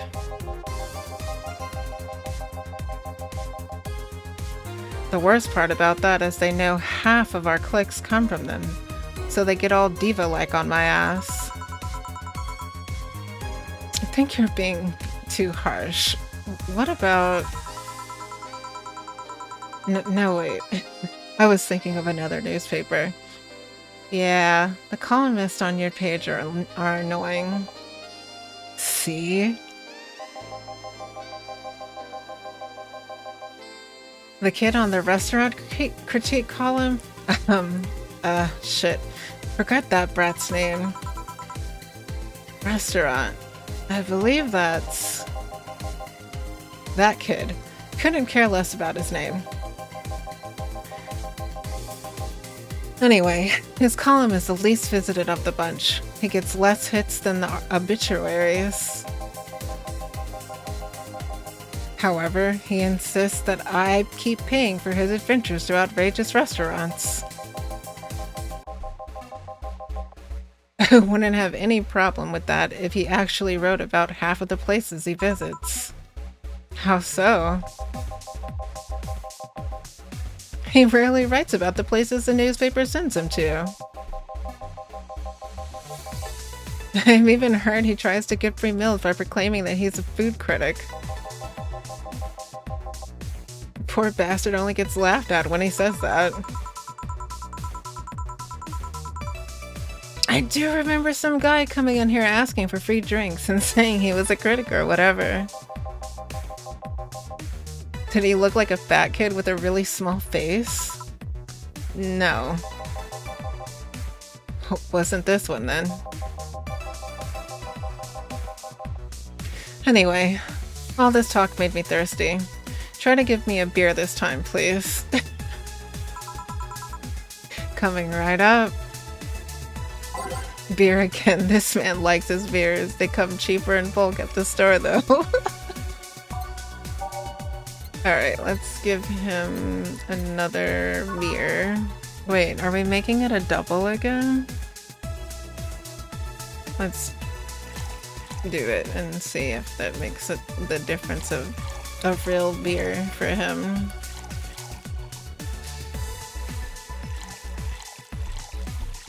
Oh. Uh-oh. How do I take one away? Or can I not take one away? Oh no. Now we have to just start over all the way.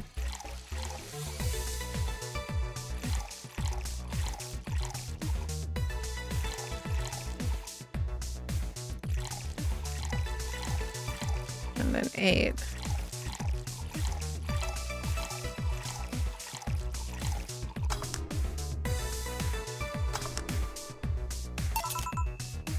Here. Ah, it's the big things that make life worthwhile. What about big troubles? Did I stutter, kid? Right. So, tell me, do you see many celebrities in this hellhole? Please stop referring to this place as a hellhole.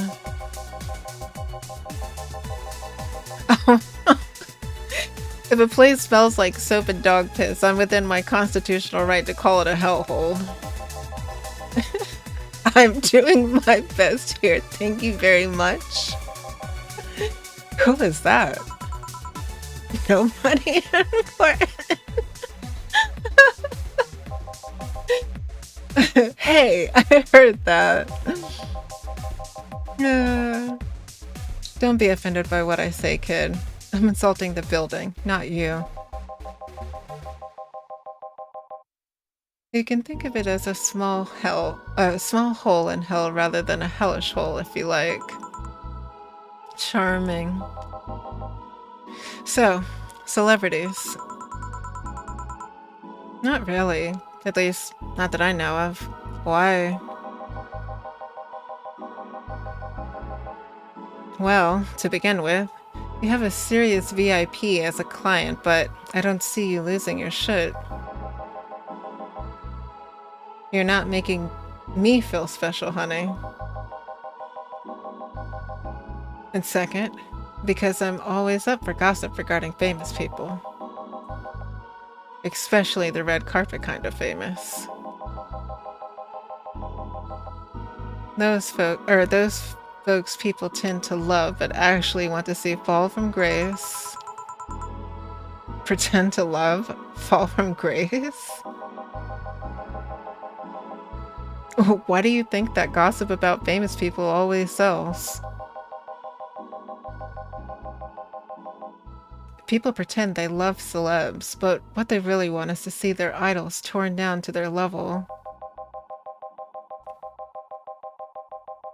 They want to see them suffer, to get them to get their uppance for daring to be so much more successful than them. Nah, I think gossip is just something everyone enjoys, but nobody wants to admit to enjoying it. You thought wrong, but even if you were right, it wouldn't change the fact that people love that kind of stuff. They want to escape their lives by living somebody else's. And sadly, I fail to see the appeal in that whole thing.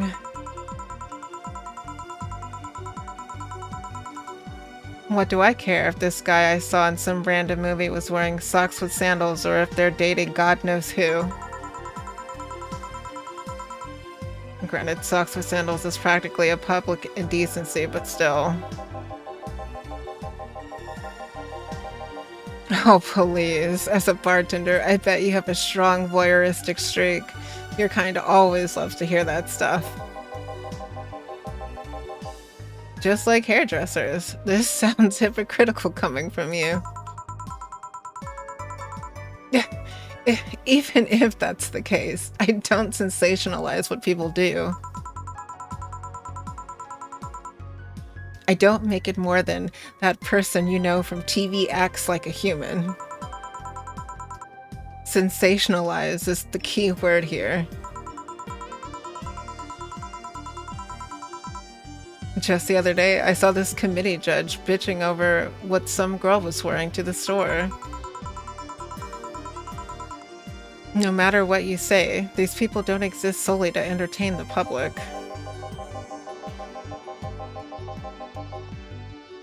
But this problem exists because they're the ones constantly cultivating the idea that they're perfect and untouchable.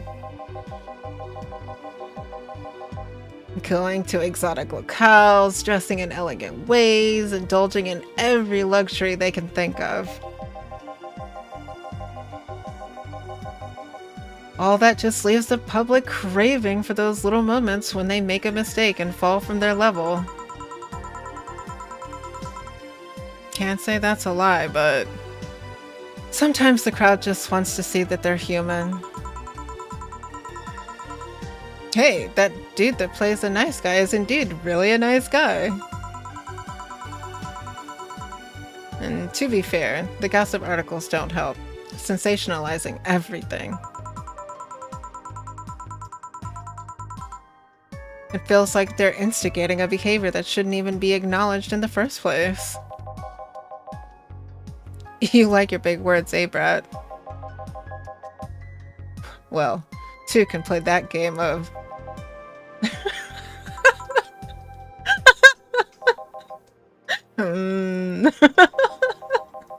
Hey, you're a bartender, right?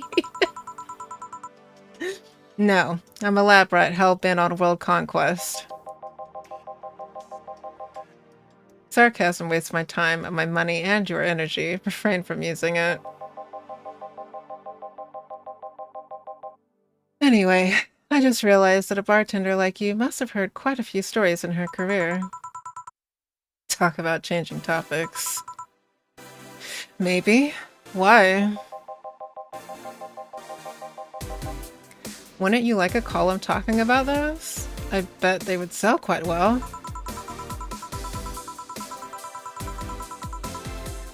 It would be like that priest who published confessionary stories and then got excommunicated and lynched. People usually tell me all this stuff because they know I'm just a simple bartender. And personal strangers of sorts. We couldn't have, or we could have you ghostwriting. Half of our staff do that. They do? You don't really think that Lana Smithy is just one person, do you? Figures. Anyway. Eventually, the people from the stories would know it's them and blame me. And not only would that hurt us as a business, it would hurt me. I really like hearing clients rant about their lives. Oh, and it would hurt the clients too, I guess. Well, if you ever retire, that offer is waiting for you. Yeah, like he'll remember me 2 weeks from now. Sure. Do you want another drink, Mr. Donovan? Mr. Donovan. Mr. Donovan. Did I say something wrong? Not at all. I just like the way that I just really like the sound of that. Mr. Donovan. Mr. Donovan. Is that really that special? At work, everyone calls me Mr. Dawson, or boss. Boss is just a title. It's too impersonal and cold. This?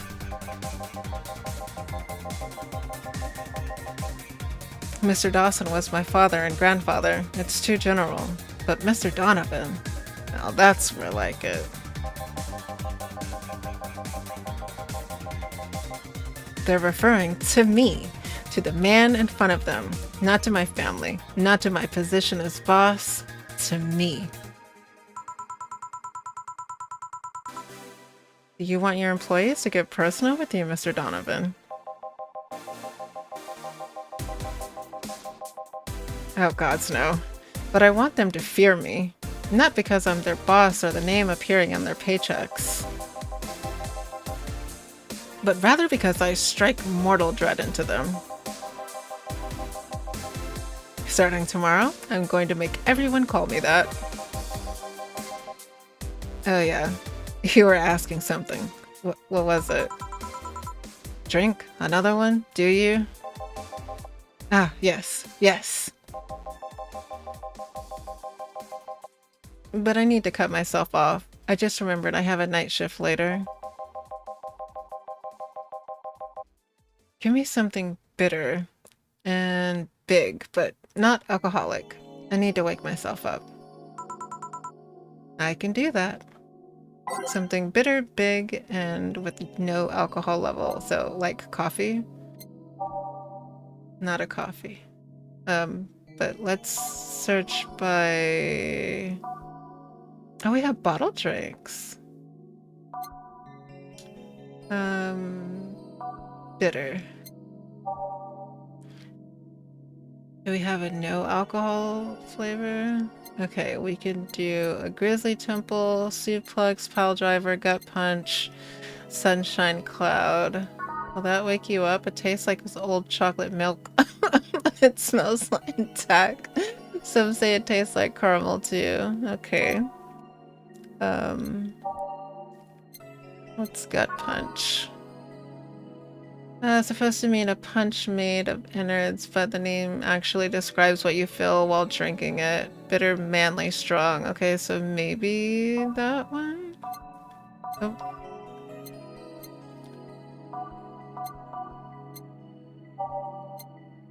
Pile driver, it doesn't burn as hard on the tongue, but you were better not have a sore throat with drinking it. Okay.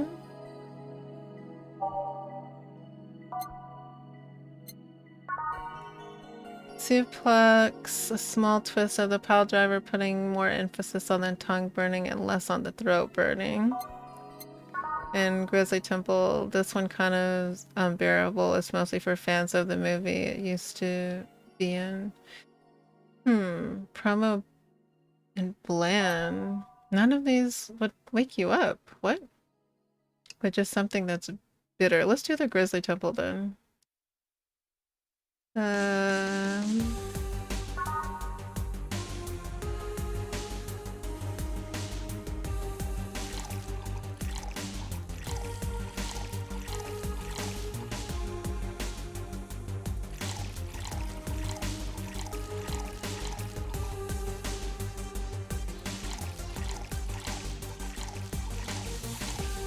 Oh wait, anything with more than 10 ingredients is gonna be big, but those wouldn't be... Oh no, that one would be, wouldn't it? On its own without doubling it? Oh, I think, let's see, I think, oh, based on what it was saying, more than 10 ingredients.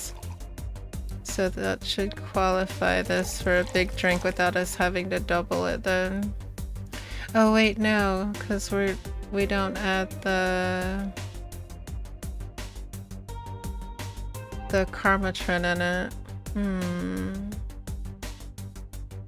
Oh, I guess we'll have to double it then.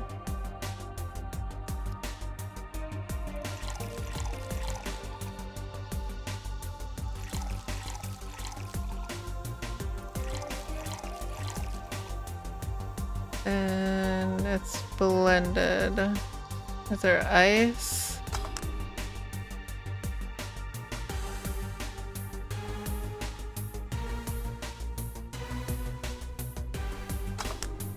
Why did it fail?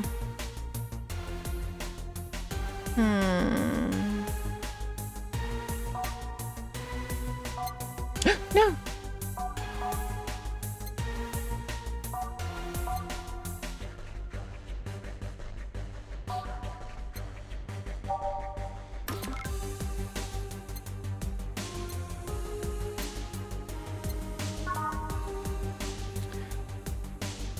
Okay, so that one is optional, so I think we can do that one. That one because it's optional. Not that one. Not that one. Not that one either. Okay, let's do gut punch then. And we'll just do... Or we'll do this one.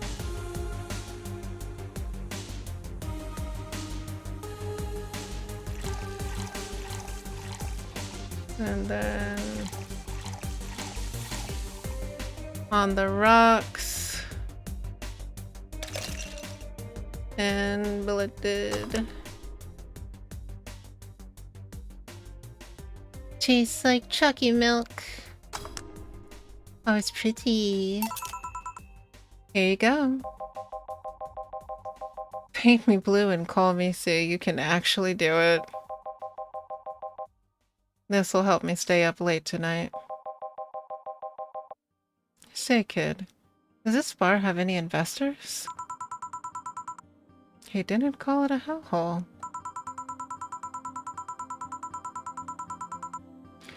There was some bloke named Seven that wanted to give us money for it if we stamped his face all over the place. But aside from that, no. These bars are pretty much like any fast food chain, so there are no local investors. Why? Just wanted to let you know how lucky you bastards are. Investors suck harder than my first wife's mouth. Those bastards think they're so important because they put their money into a company. Well, that's...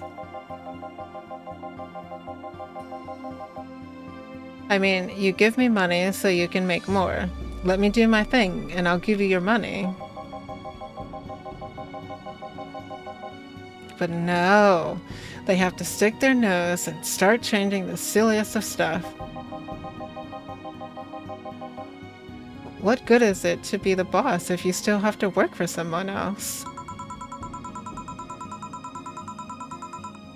You still have to answer to the unions, the government, and those kind of organizations, don't you? Yeah, but that's paperwork. I make someone else do it and call it a day. These losers ask for meetings. They start talking about stuff they don't like, stuff they found offensive. And there's always that one guy or gal that says, "Hey, why don't you do what that other newspaper does?"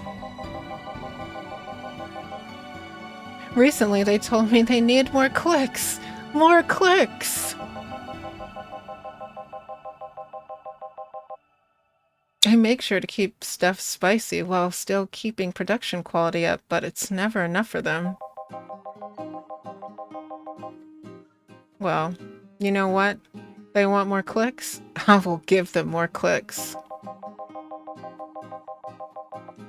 I'll show them what happens when I do what they want and don't reject ideas. They'll know who the hell Donovan D. Dotson is. Should I be worried? Nah. At least he paid before storming off.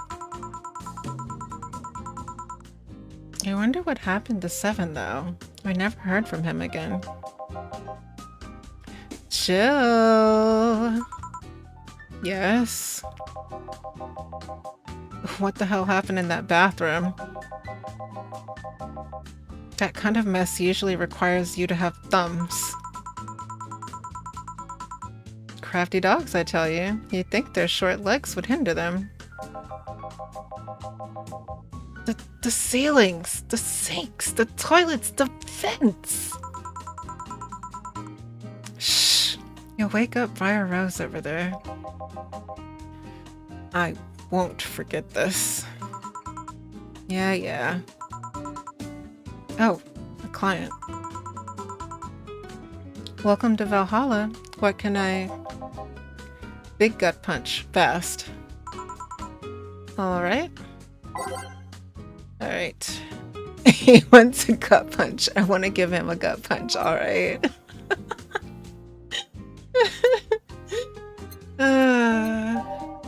Alright, gut punch, and he wants a big one. Okay, 5 Bronson extract and 1 Flannergood with optional Karmatrin, all aged and mixed. It's supposed to mean, okay, so let's see.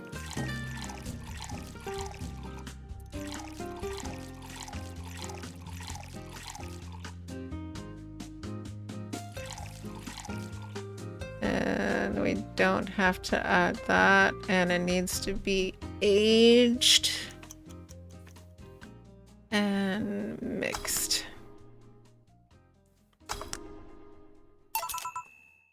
Here. We can actually do it then.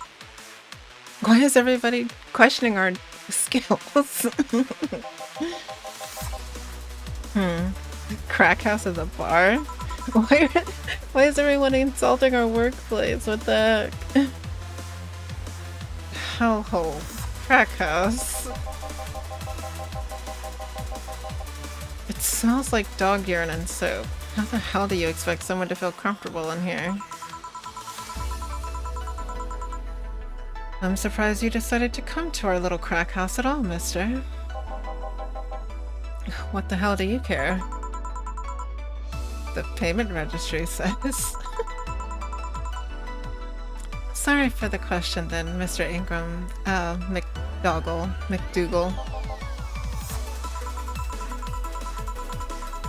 And sorry about the smell. We're working on fixing it. There was an incident over the weekend. But it's Tuesday.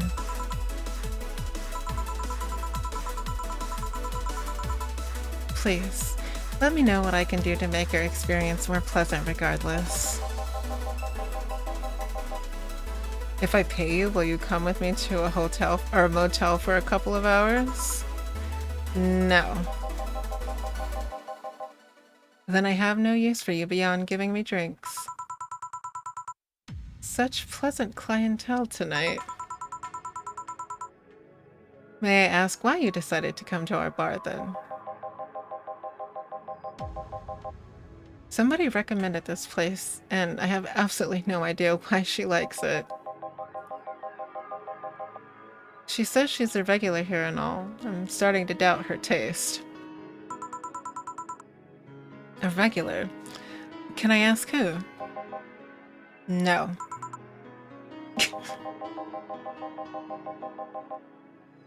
I'll concede one thing. Whoever picks the music at least has decent taste. Yeah.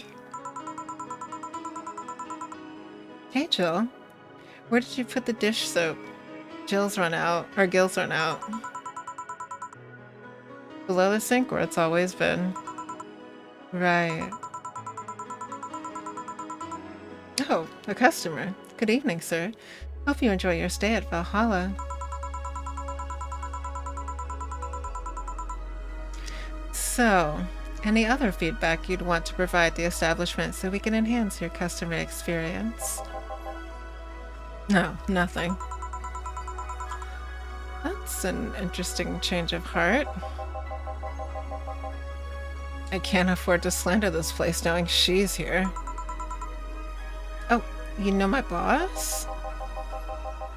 I don't know her, but I know who she is. Dana Zane, the Red Comet. The woman who fended off mall rioters all by herself, knocking them out cold one by one. That's an achievement and a title I've never heard before. I know Boss did quite a few things before opening this bar, but that sounds... Would you happen to know how she got her mechanical arm? I heard a couple stories, but they sound too fantastical to be true. You've had an interesting change of attitude. I saw that woman take out armed rioters with her bare hands. once you see something like that, it's hard to not keep your mouth shut in front of them. Interesting. You can relax though. I've only seen her deal with clients personally about 2 or 3 times. One involved class 5 weaponry, the other one a pickup artist, and the latest had an alpaca. An alpaca? Not really an alpaca, but there's this woman who owns a textile company. She got really drunk and started screaming she was an alpaca. She started spitting on everything afterwards, and my boss had to throw her to the exit, or show her to the exit. I'd rather not remember that night, so let's leave it at that. Can I get you anything else? Give me a pal driver, please. Please. There's a word I haven't heard today. Coming right up. He wants a pal driver. Honestly, it feel like suplexing him though.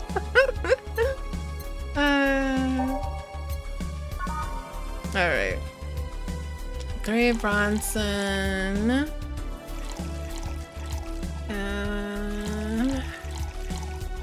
All mixed. No ice.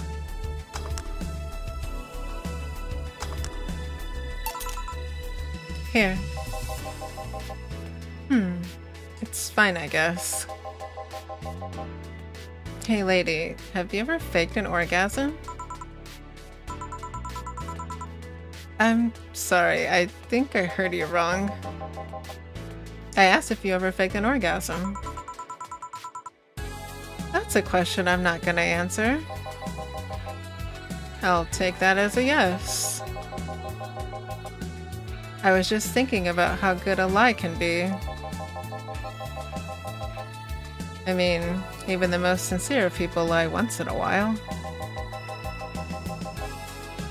Lies can buy you time. Lies can make you happy. Reality will come crashing through the door eventually, but for that moment, the lie can give meaning to you. I say lies are like your porn stash. You know they exist, but you shouldn't acknowledge them. Does that mean you've really faked orgasms? 'Cause you look like you have a lot of experience. Still, that's quite the random thought to just suddenly have. Are you perhaps lying about something right now? Not really. I was just thinking about people making polite comments about this crack house. Of course you were. Hey, I'm gonna need another drink here. Already? Don't you think you're drinking a bit quickly? That's my problem, not yours. Give me a fringe weaver. Alright. Let's give him a fringe weaver.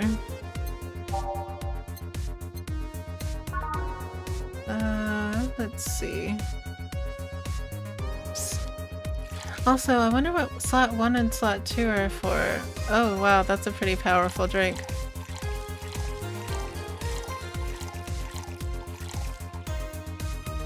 All aged and mixed. It's like drinking ethylic alcohol with a spoonful of sugar. Yummy. Oops. Oh. Did it okay, no, I didn't reset. Oh, it's pretty. Try not to drink it too fast. That's up to me. Hey, lady, have you ever felt empty?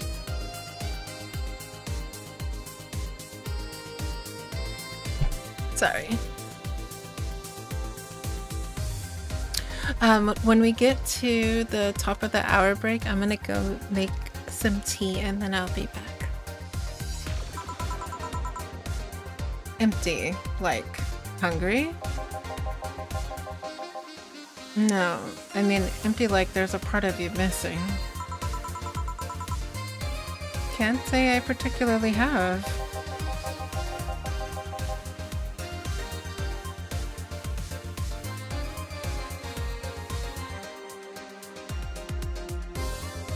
Sorry.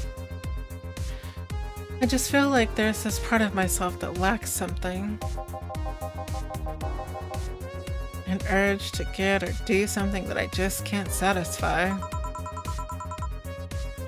Have you tried taking up a hobby?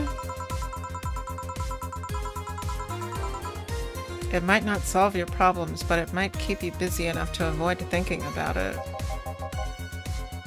Any suggestions? Well, collecting stuff, reading, bungee jumping, combat sports, exercising. Sounds a lot cheaper than the alternative, which is an alcohol. I tried sex tourism once. It was like a bloody Russian roulette of STDs, so I left midway through.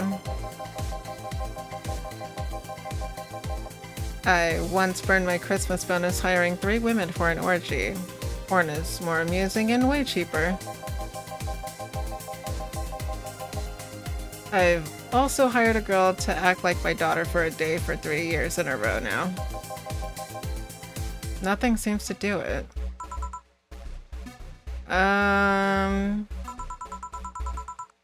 Have you tried rescuing a puppy?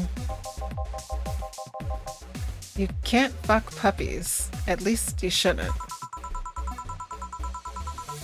I'm drawing a blank then. I can't think of anything that might help. I wasn't expecting you to help me. Or to believe me.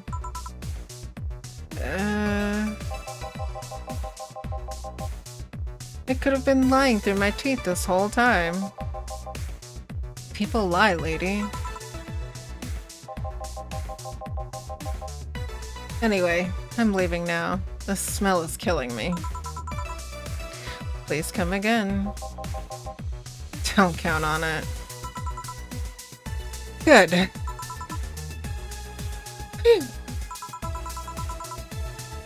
Boss, I'm gonna take my break. All right.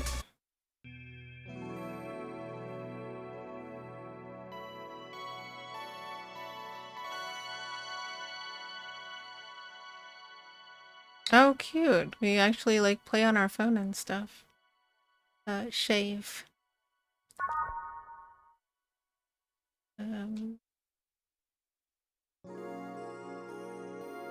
It's now safe to keep playing. There is Kitty.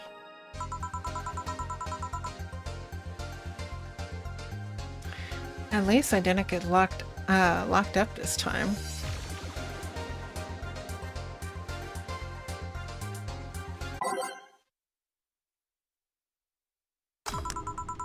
Wait, are we? Okay, we just didn't change. Okay. Okay then. Back in action. Good evening. Good eve. Would you mind taking your helmet off? Oh, sorry. It's so comfortable I usually forget I have it on. Is that better? Yeah, thank you. What can I get you, miss?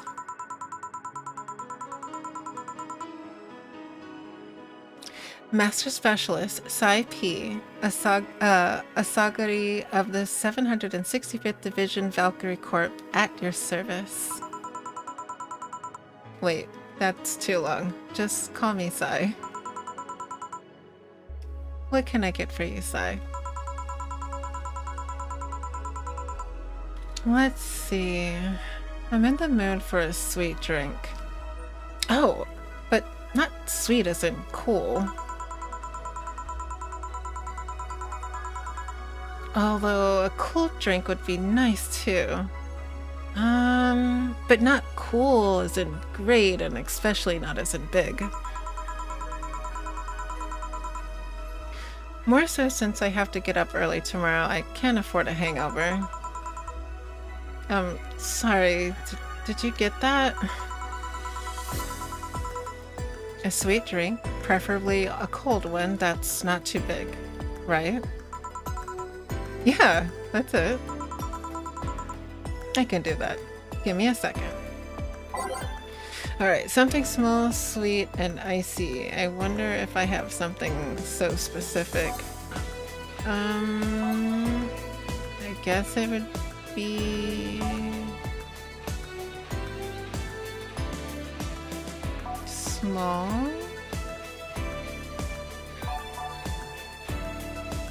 What is that? Perfume and plum.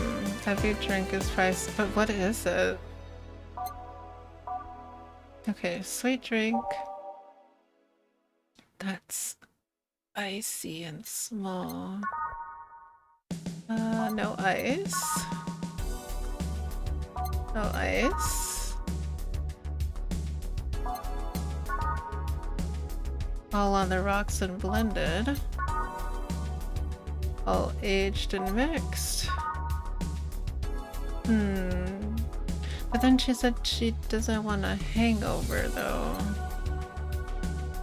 And it should be small.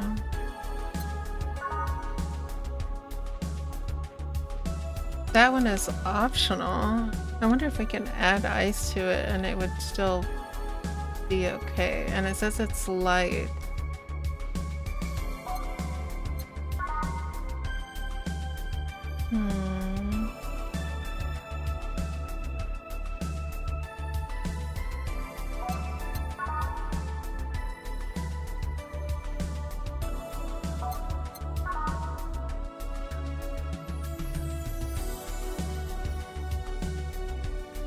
I wonder if 2 of the Karmatrin is okay then. This one's 1, but it's not iced.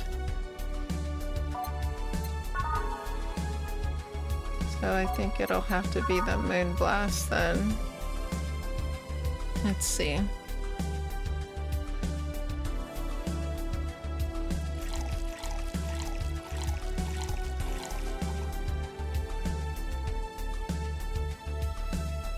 Hopefully it's not big. How can you tell what size it is?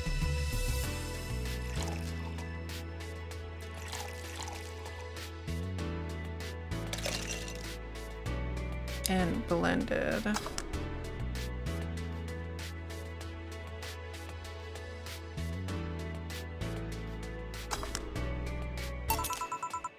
Here you are. Ah, yes. This is just what I needed. Thanks. We don't get many white knights as clients. I can only remember one other. In fact. You said you were from the Valkyrie Corps, right? Are you the guys who deal with riots and such? Riots? Oh, no. You're thinking the Blitzkrieg Corps. The ones with huge plate suits, right? Yeah, those. Oh, and that's us at the top of the hour. Can I wonder if I can just stop here. Let's go into this menu to make sure I don't accidentally press on something. Alright, I will be back in just a moment.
I think we will finish this last client and then probably go. I was thinking if I could stop because we just saved before we came back.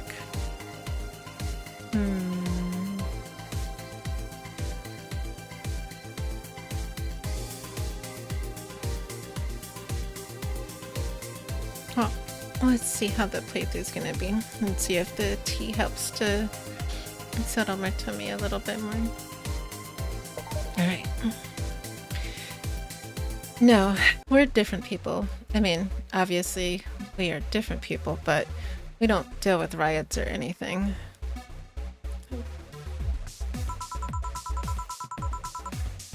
In fact, you could say we deal with their aftermath. Oh, how so? To rescue, heal, protect. We are the angels who soothe those suffering enemy attack.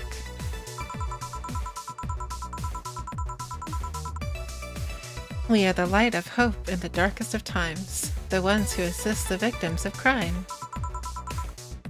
We watch, we protect. What was that? Sorry, it's sort of our Pledge of Allegiance. We recite it every morning.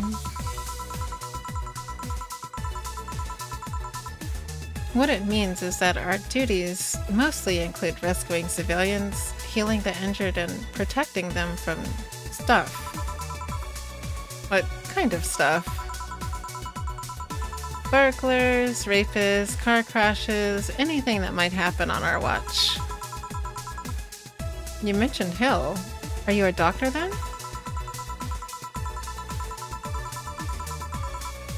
Nah, I know many doctors, but I'm not one. I'm more of a paramedic. I treat people so they can arrive safely at a doctor. I'm also kind of like a firefighter in that I sometimes rescue people from places. Damn, that must be a tough job. Sort of, but it's also really rewarding. I mean, I've yet to meet someone that isn't glad to see me when I arrive. You must have seen some shocking sights. Yeah, this one time when I was saving some people from the top of a collapsing building, I looked down and I was blown away by how pretty the city was. It was like a starry sky on Earth.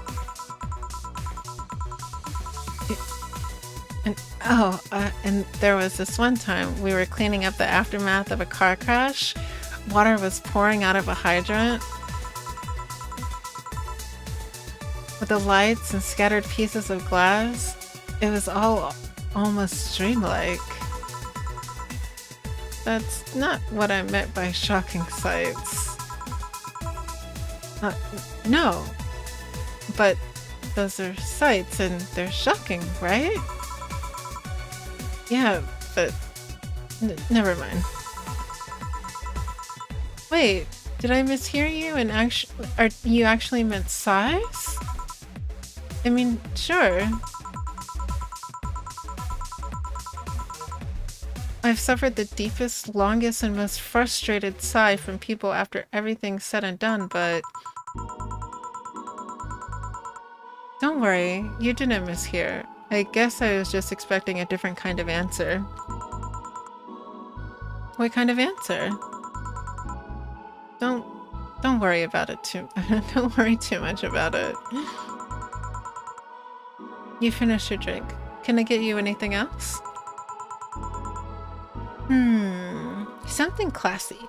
A classy drink. Can you be more specific? Don't make it too big. Does that work? Sorry, I don't come to bars very often. My drinks usually come in a can. No problem. Don't worry. A classy drink, right? Let's see what I can find for you. A classy drink. Simple enough.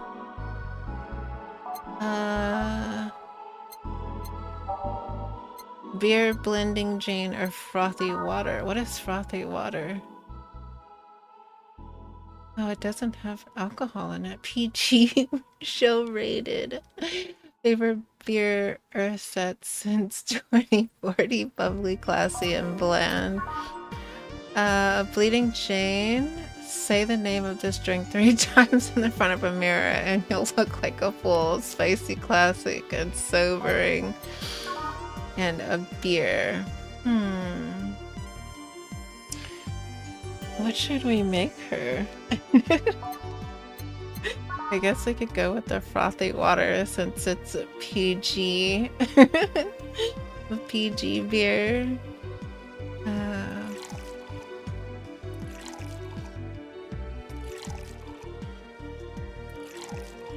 And aged.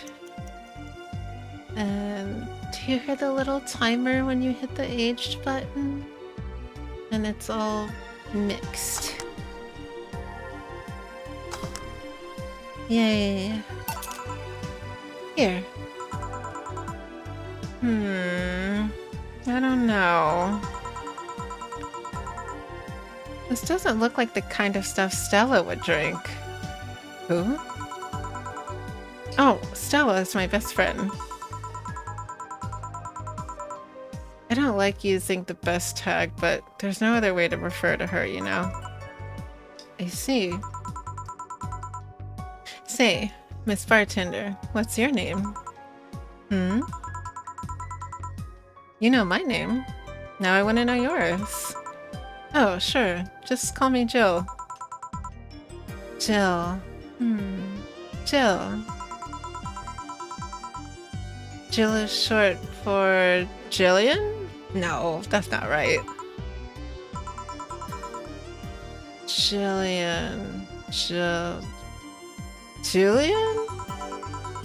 Do not call me Julian, please. Sorry about that. No, please excuse me. I didn't want to anger you. But why don't you like being called by your full name? It's a stupid reason. Don't dwell too much on that. Oh, okay. I still feel bad about angering you, though. Why? Because you look like a nice girl, Jill, and I don't like angering nice people. If it helps somehow, I really like this place. That actually helps. You're the first person to say something nice today. Thanks. What do you like about it?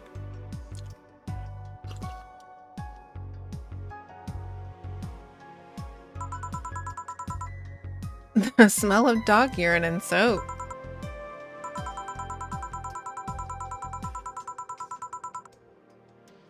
My mom used to be a veterinarian, and I used to go to her clinic after school, so the smell takes me back. It makes me feel comfy and nostalgic.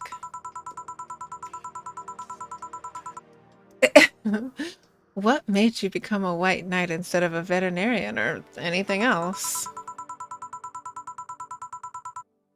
Well, I was never a good student, so studying medicine of any kind was out of the question. That aside, it's mostly because of something that happened while I was a kid. A white knight attacked my friend and was coming for me when this other white knight saved us.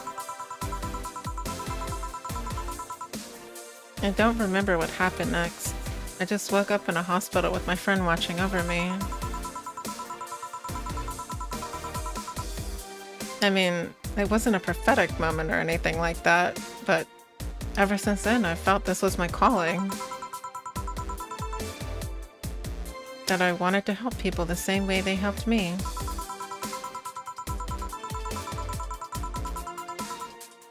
Huh. That's interesting though. One would think being attacked by a white knight would make you run the opposite direction. Yeah, but it was another one that saved me. So I kind of guide myself towards judging everything on an individual basis. Well, not to an extremist extent, but you get me. Yeah, I try to do the same. Why join the Valkyrie Corps specifically, though? Because I wanted to rescue people from dire situations whenever possible. And going into patrols and all that felt too tiresome. It's also one with the least paperwork involved. Now that I think about it, there are different kinds of white knights, right?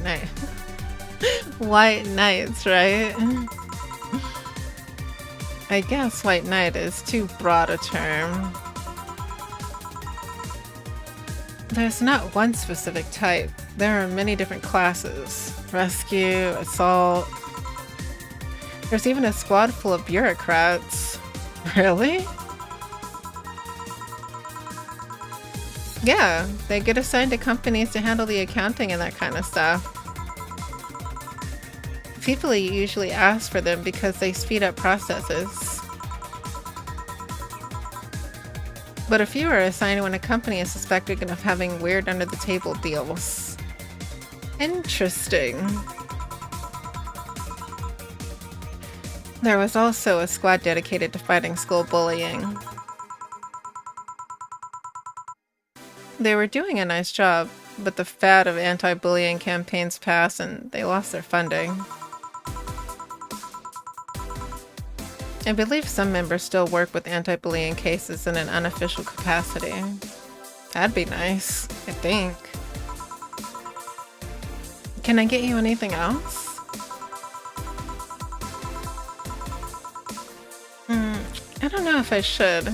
I can't afford that many drinks, and besides, I don't really know how much alcohol I can handle. Yeah, I can see that. Oh, you know what? I have something else. I remember some drink called a martini? Brandtini? No, I'm pretty sure it's a martini. It's Brandtini, trust me. I'll get you one. She wants a Brandtini.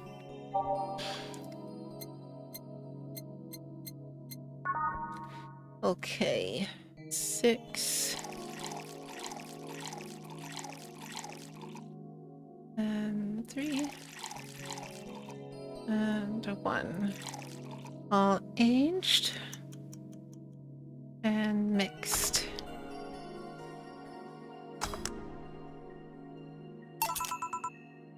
Here, see?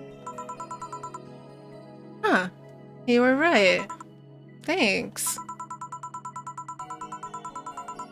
You know what? I think I'll bring a friend of mine here in a couple days. Really? Why? I like the feel of this place and I want to share it with her. It might be a bit difficult though.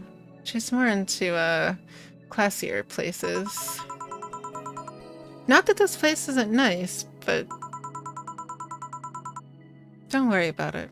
I know the kind of place I work in. I see. Oh, but it shouldn't be too bad. I just need to... What the heck was that? Sounded like an explosion. I'd better check that. I paid you already, right? Yeah, go ahead. Be careful. I will. She left her helmet. Well, when she's coming back, I'll just hold it for her. I'll go check what the ever-loving hell that explosion was. Careful. What? Oh, you woke up. Where am I? Where am I? Good evening and welcome to Valhalla. That might not have been the best thing to say. Valhalla? Am I dead? Does that mean that Uncle Angus's ramblings about the afterlife looking like a shoddy downtown bar are true? Called it. Afterlife? I'm not dead? As far as I can tell, no. To be fair, I don't know how death or the afterlife work exactly, but you're breathing, right? Alright, then where the hell am I? How did I get here? Who brought me here? What are you planning to do with me? Are you organ traffickers? Robbers? Rapists? Pickpockets? You're pickpockets, aren't you? Oh, well, why aren't you saying anything? I'm waiting for you to vent your worries. Otherwise, they'll just... You're rapist, aren't you? Rapist, the whole lot of you. You want to tear my clothes, beat me unconscious, have your horrible way with me, and then brutally murder me, don't you? All while still violating every hole in my body as I lie there twitching, don't you?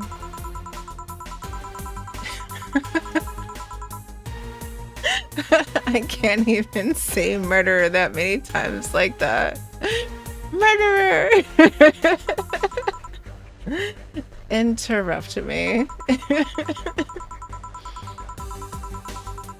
Well, this is going nowhere. Let's see if I can get a drink to calm her down, or throw at her face. Think carefully, Jill. Give her something that will calm her down. Alright, let's see. What would you actually give? Besides like a coffee or something.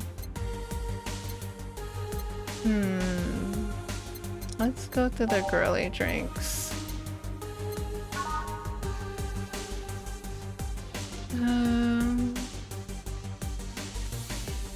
Maybe that one, since it says it'll help you sleep soundly. Oh.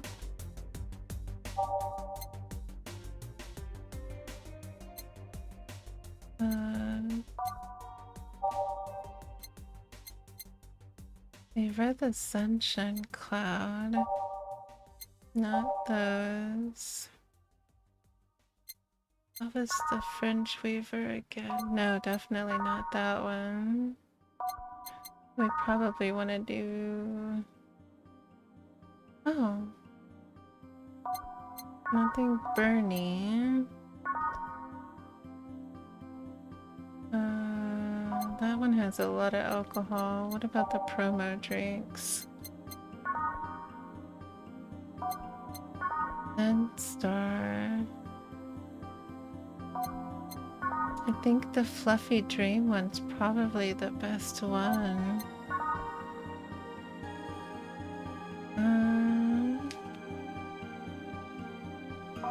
Did that one have a lot of alcohol in it too? Oh, no, it didn't, and it's optional. Okay, let's do that one. Powdered. And aged.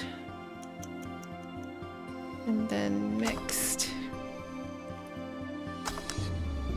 Oh, it's pretty. What is that? A drink. You're in a bar. Bars serve drinks. Bar.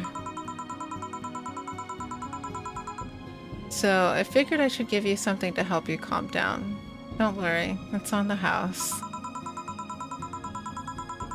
To calm down, what did you spice it up with? Roofies? TTX? Pumpkins? Pumpkins. God, no, I wouldn't even think of that. Your stuttering makes you suspicious, you know. If I ever added anything like that to your drink, they'd dock my pay and tips. Not to mention I'd have to pay any lawsuits myself. And that's the best case scenario. I could get fired and lose benefits or go to jail. And trust me, the BTC loves to catch anyone who commits that particular felony. They'd show themselves all proud for a hefty PR boost. And the thought of going through all that is just... Ugh. Even if you say that. Let's do something. If you go outside and head just 3 businesses to the left, you'll find a convenience store. They sell drug tests for drinks. Tell the cashier that Dana Zane sent you.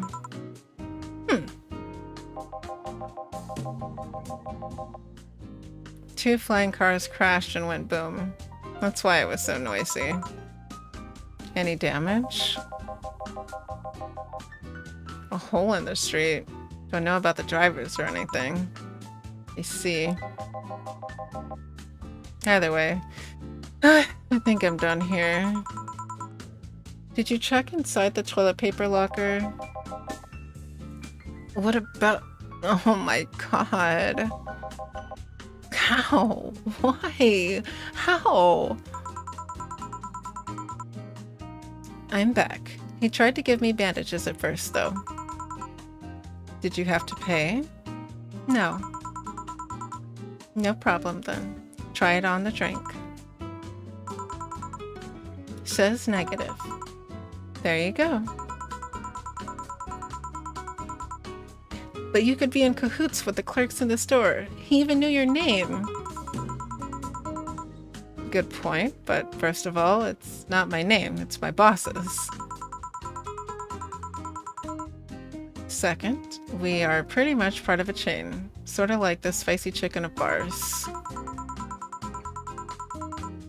And finally, I'm not making you drink this. I offered it to you as a sign of peace. I mean, you are right. It is indeed suspicious on my part. Sorry. You could just ignore the drink and go through that door and forget this ever happened. That would be it.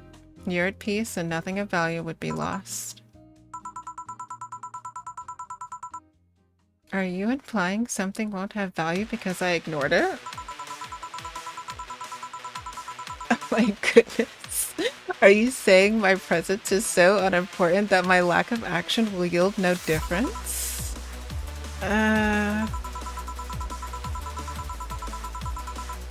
And what about the drink?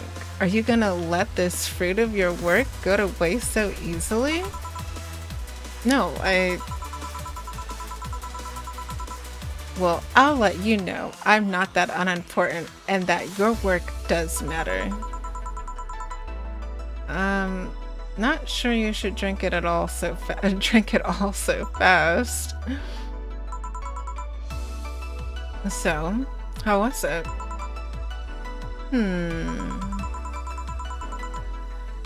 It was fine, but not something I'd order normally. Are you alright? Yeah, I guess you were telling the truth. Sorry about that. No problem. If I were you, I'd have probably reacted the same way. I should apologize for my last comment too. It came out as insensitive. I guess I'll stay for a while. I need to get my thoughts in order. Can you tell me how I got here? My boss found you unconscious and brought you here for safekeeping. And you were asleep until that car crash outside. I see. I guess it's better to wake up here than on the streets, stripped of clothes, dignity, and/or organs. How did you fall unconscious? Are you tired or sick? I guess I'm sick, but I'd rather not talk about it. Of course. I'll tell you what. Your drinks are on the house tonight. Why would you do that? Consider it an apology on behalf of everyone here for all the trouble we've caused you. Also, something tells me you might need another drink right now. Yeah, you might be right. Okay then. I'll take you on your offer. I'll have a piano man. Will you be fine? Yeah, I just gulped that last one, so I want to enjoy this one. Coming right up then. She's asking for a piano man. You don't see women asking for a piano man every day. 'Cause I'm a rockin' man. Oops.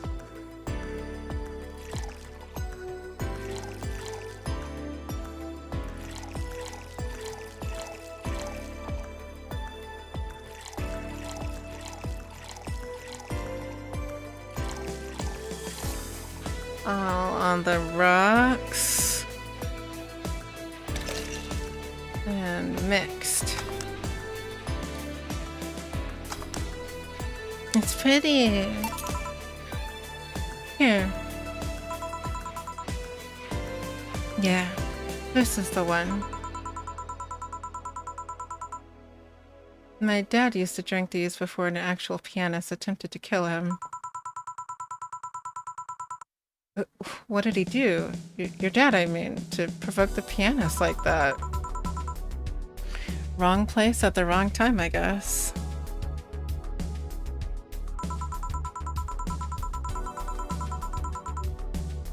He was relaxing in a bar when suddenly the pianist leapt off the stage and started punching him.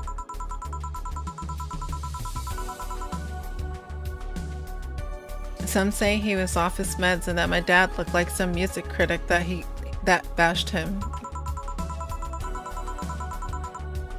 I still hold my stance that he just got too excited. Just does that to you.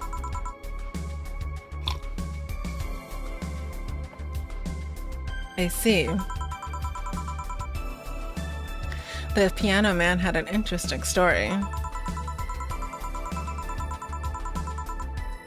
It was originally created by a bartender in honor of a pianist friend of his that had just died. Apparently, it mixes all the flavors said friend liked the most. Oh, that's nice. So, this is how it feels to go for a drink at the end of a long, hard day at work. I'm not sure if I like the fact that I'm falling into that. Where do you work, miss? Call me Kim. I don't know if I can say I work yet, though. I'm still just an intern. Can I ask where? Have you heard of the newspaper called The Augmented Eye? I read it every morning. In fact, Donovan D. Donson was here earlier. I knew I smelled his nasty cologne. That bastard leaves his reek wherever he goes. So, you believe me? I do. God, you have no idea how much I hate that chauvinistic horse blower.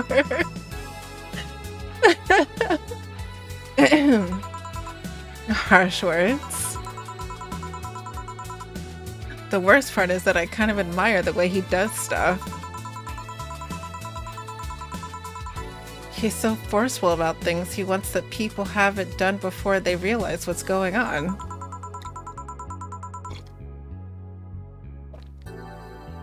He even got a pizza delivery boy to work server maintenance. A full week passed before the pizza shop asked where the hell he was. And would you believe it? The guy became decent at server maintenance despite having no previous experience. It's kind of admirable, but at the same time, I hate his guts. Ugh. knowing that I have to work for him, it's... Why are you working there then? Did I ask something I shouldn't have? No, don't fret about it. I'd rather not talk about it though. Fair enough. What's your name, bartender? Call me Jill. Is it hard to be a bartender, Jill? I guess it's as hard as being a cook somewhere. You keep going through the motions while trying to provide something of quality, all while answering the whimsy of people's orders. I think the hardest part is dealing with the chemical hazards some people might leave behind. Why? At one point I thought about being a bartender, but I was afraid they'd make me wear skimpy clothes and dance or something. Here we go again. Well, it depends on where you start working, you know? I guess I was lucky Valhalla didn't end up being a tacky disco overseen by a DJ with an afro. My boss just wanted a comfy place, I think. Your boss sounds like an interesting person. With wanting to put me somewhere safe and all that. She is. She's so cool and collected, but has no qualms about showing excitement about stuff. And sure, she's been a bit tense the last couple days. But even then, when you're with her, everything just feels under control. She also has this mechanical arm. I have no idea how she got it, but... yeah. Sorry, I got carried away. It was fun to see you break the wise bartender character you're using here. I do that? It'd be nice to meet this boss of yours sometime and thank her. Shall I call her? She'd be glad to know you're okay. Oh no, I shouldn't pester her that way. And besides, it's getting late. I don't want to abuse your generosity. You can ask for another one, although I don't know how much alcohol you can handle. I think I can handle another drink. One Brantini, please. Coming right up. She wants a Brantini. Yeah, that. Alright, so that's... oh, no!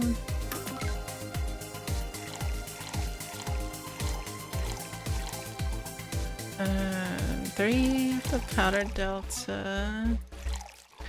And all mixed and aged.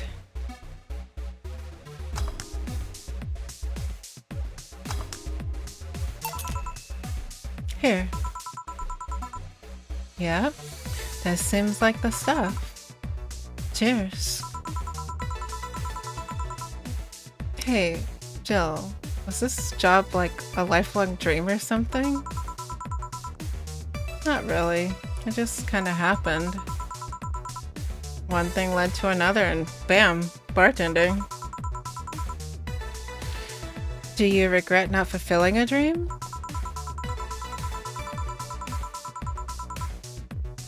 The only dream I can remember being passionate about was buying a Model Warrior Julian arcade machine. Can't say I've given up on that one yet, but alas, adult stuff needs to be paid for first. You've never had a dream you wanted to chase? Not really. I mean, most of my dreams have been silly things or childish dreams. Childish dreams? Having a room where every piece of furniture talks, being a model warrior? Oh, childish dreams. Yeah.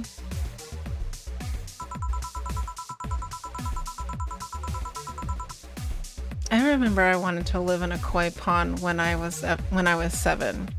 The fish seemed to be having a blast to me. So, no dreams? None that I felt particularly motivated to chase, no. I mean, I'm fascinated by AIs, but I just couldn't find it in me to study that. So I picked something I found nice and moved on. And somewhere along the way, I became a bartender. I see. Finally! Those dogs left a mess I'm not gonna forget anytime soon. I mean, how the hell did they throw toilet paper out the window? Oh, a client. Good night, ma'am. Jill, I'm gonna leave early. I need to take care of the smell clinging to my body. Sure. Who is he? A ghost. Nobody you should worry about. Oh. I heard that. Why were you asking all those questions? Because now that I think about it, I don't really have a dream job or anything like that. I think we idolize the idea of a dream job too much. Not everyone wants to walk around with a clear idea of what they want in life. Some take a liking to a job, others find it after many failed attempts. Sometimes life takes an unexpected turn that makes you change your plans. What I mean is, don't worry too much about it. Maybe you're right. Well, I'm gonna take my leave now. Thank you for everything. Please, thank your boss on my behalf. Bye. Thank you and come again. And that's it. Are you done for the night? Seems like it. Where's Gil? And where's the girl that was here? Gil cleaned the bathroom and left because he stank. Kim woke up, had a couple drinks, and left. So she's called Kim. How did she look to you? How was she? She was freaked out when she woke up, but managed to calm down. Are you worried about her? Wouldn't you be? I don't know. Hey, boss. Do you feel like calling you boss is too impersonal? Not really, no. It's not like you call me that because I'm a stranger. Just out of habit. Oh. Anyway, you're free to go after you finish washing up the glasses. Let me transfer you today's payment. Maybe I'll give Gil a small bonus for dealing with the bathroom. Alright, let's see how much we made today. Alright, total earnings $29.30, drink totals $22.80. Oh, it counted our mistake. Oh no. 25% commission. Today's payment is $5.70. Tips is $6. Oh, we have enough for rent already. That's nice. Flawless service bonus not granted. How do you get flawless service bonus? Here's an extra for helping the girl calm down. Oh, very nice. Okay, so $17.20. That's pretty good. Your membership to the Shining Fingered will automatically renew on the 17th. Make sure your account has at least $800 by then. Jill is lost in thought about the hollow planet. Buying it will prevent her from getting too distracted. Okay, so we need to get this plant. You can now browse Danger You. You can now visit JC Elton's. Okay. A ghost took my money. Oh, there's a shopping tab up there now.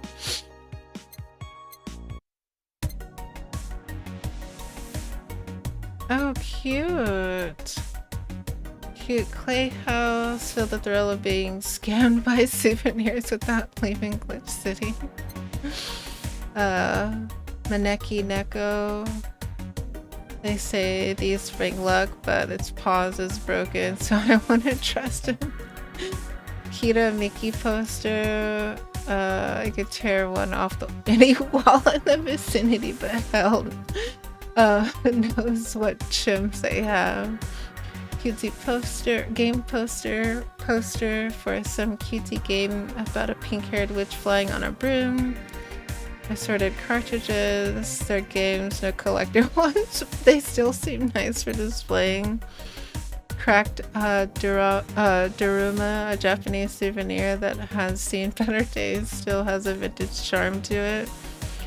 Alex figurine from the cult classic video game Yeet. His beard grows in real time. Movie poster, Night of the ID Snatchers, the beloved police mockumentary. Mega Christmas tree. Collect the bastardized commercial version of an already bastardized celebration. Replica toy turning. Not a sentiment, but just as cute. PC 9X, that's a vintage gaming experience, all the cumbersome load times as they were meant to be. Joker Cyclone, despite the noisy game, is just a fan. Fans are good though, really good. Oh, there's a plant. Oh, it's $600 in memory of a real potted plant. Okay. And a paper lantern. Thanks to the chemical coating preventing bugs from eating it, we advise against using it. Beer on discount. The owner is trying to quit drinking, so he's selling them dirt cheap. Meet the Staff. This one's a scrap of paper with a downloaded code for Meet the Staff scribbled. Okay.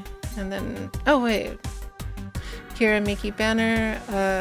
Sashimono or war banner with Kira Miki's face on it fills you with fanatism. Shoulder massager for those days where you've built up too much tension. And Mulan tea, a coveted tea-based liquor, tastes like green tea and kicks like whiskey. So the plant is 600. I suppose we could get it. What day is rent again? On the 17th. Oh, we could definitely get it. Alright, let's, how do we save? Oh, yeah.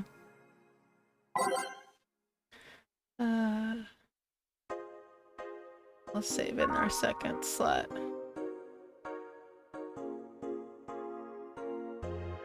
And what's that? Oh. Okay, I think that's where we're gonna stop for tonight then. That's... The game is rather cute, I think. I like that a lot. Let's come out of the corner. Just a little bit. Alright, my dears. I hope everyone has a really wonderful weekend, no matter what it is that you plan to do. Just make sure that you do something to take care of yourself and get lots of rest so that you can dream a lot. So, ayasumi, sweet dreams wherever you are in the world. And I will see everyone here on Monday, and we will have hopefully the schedule will be posted by Sunday or Monday. So I have to think about what we're gonna do next week and if I'm feeling any better. Hopefully feeling a little bit more better than this week. So, good night, good night, good night.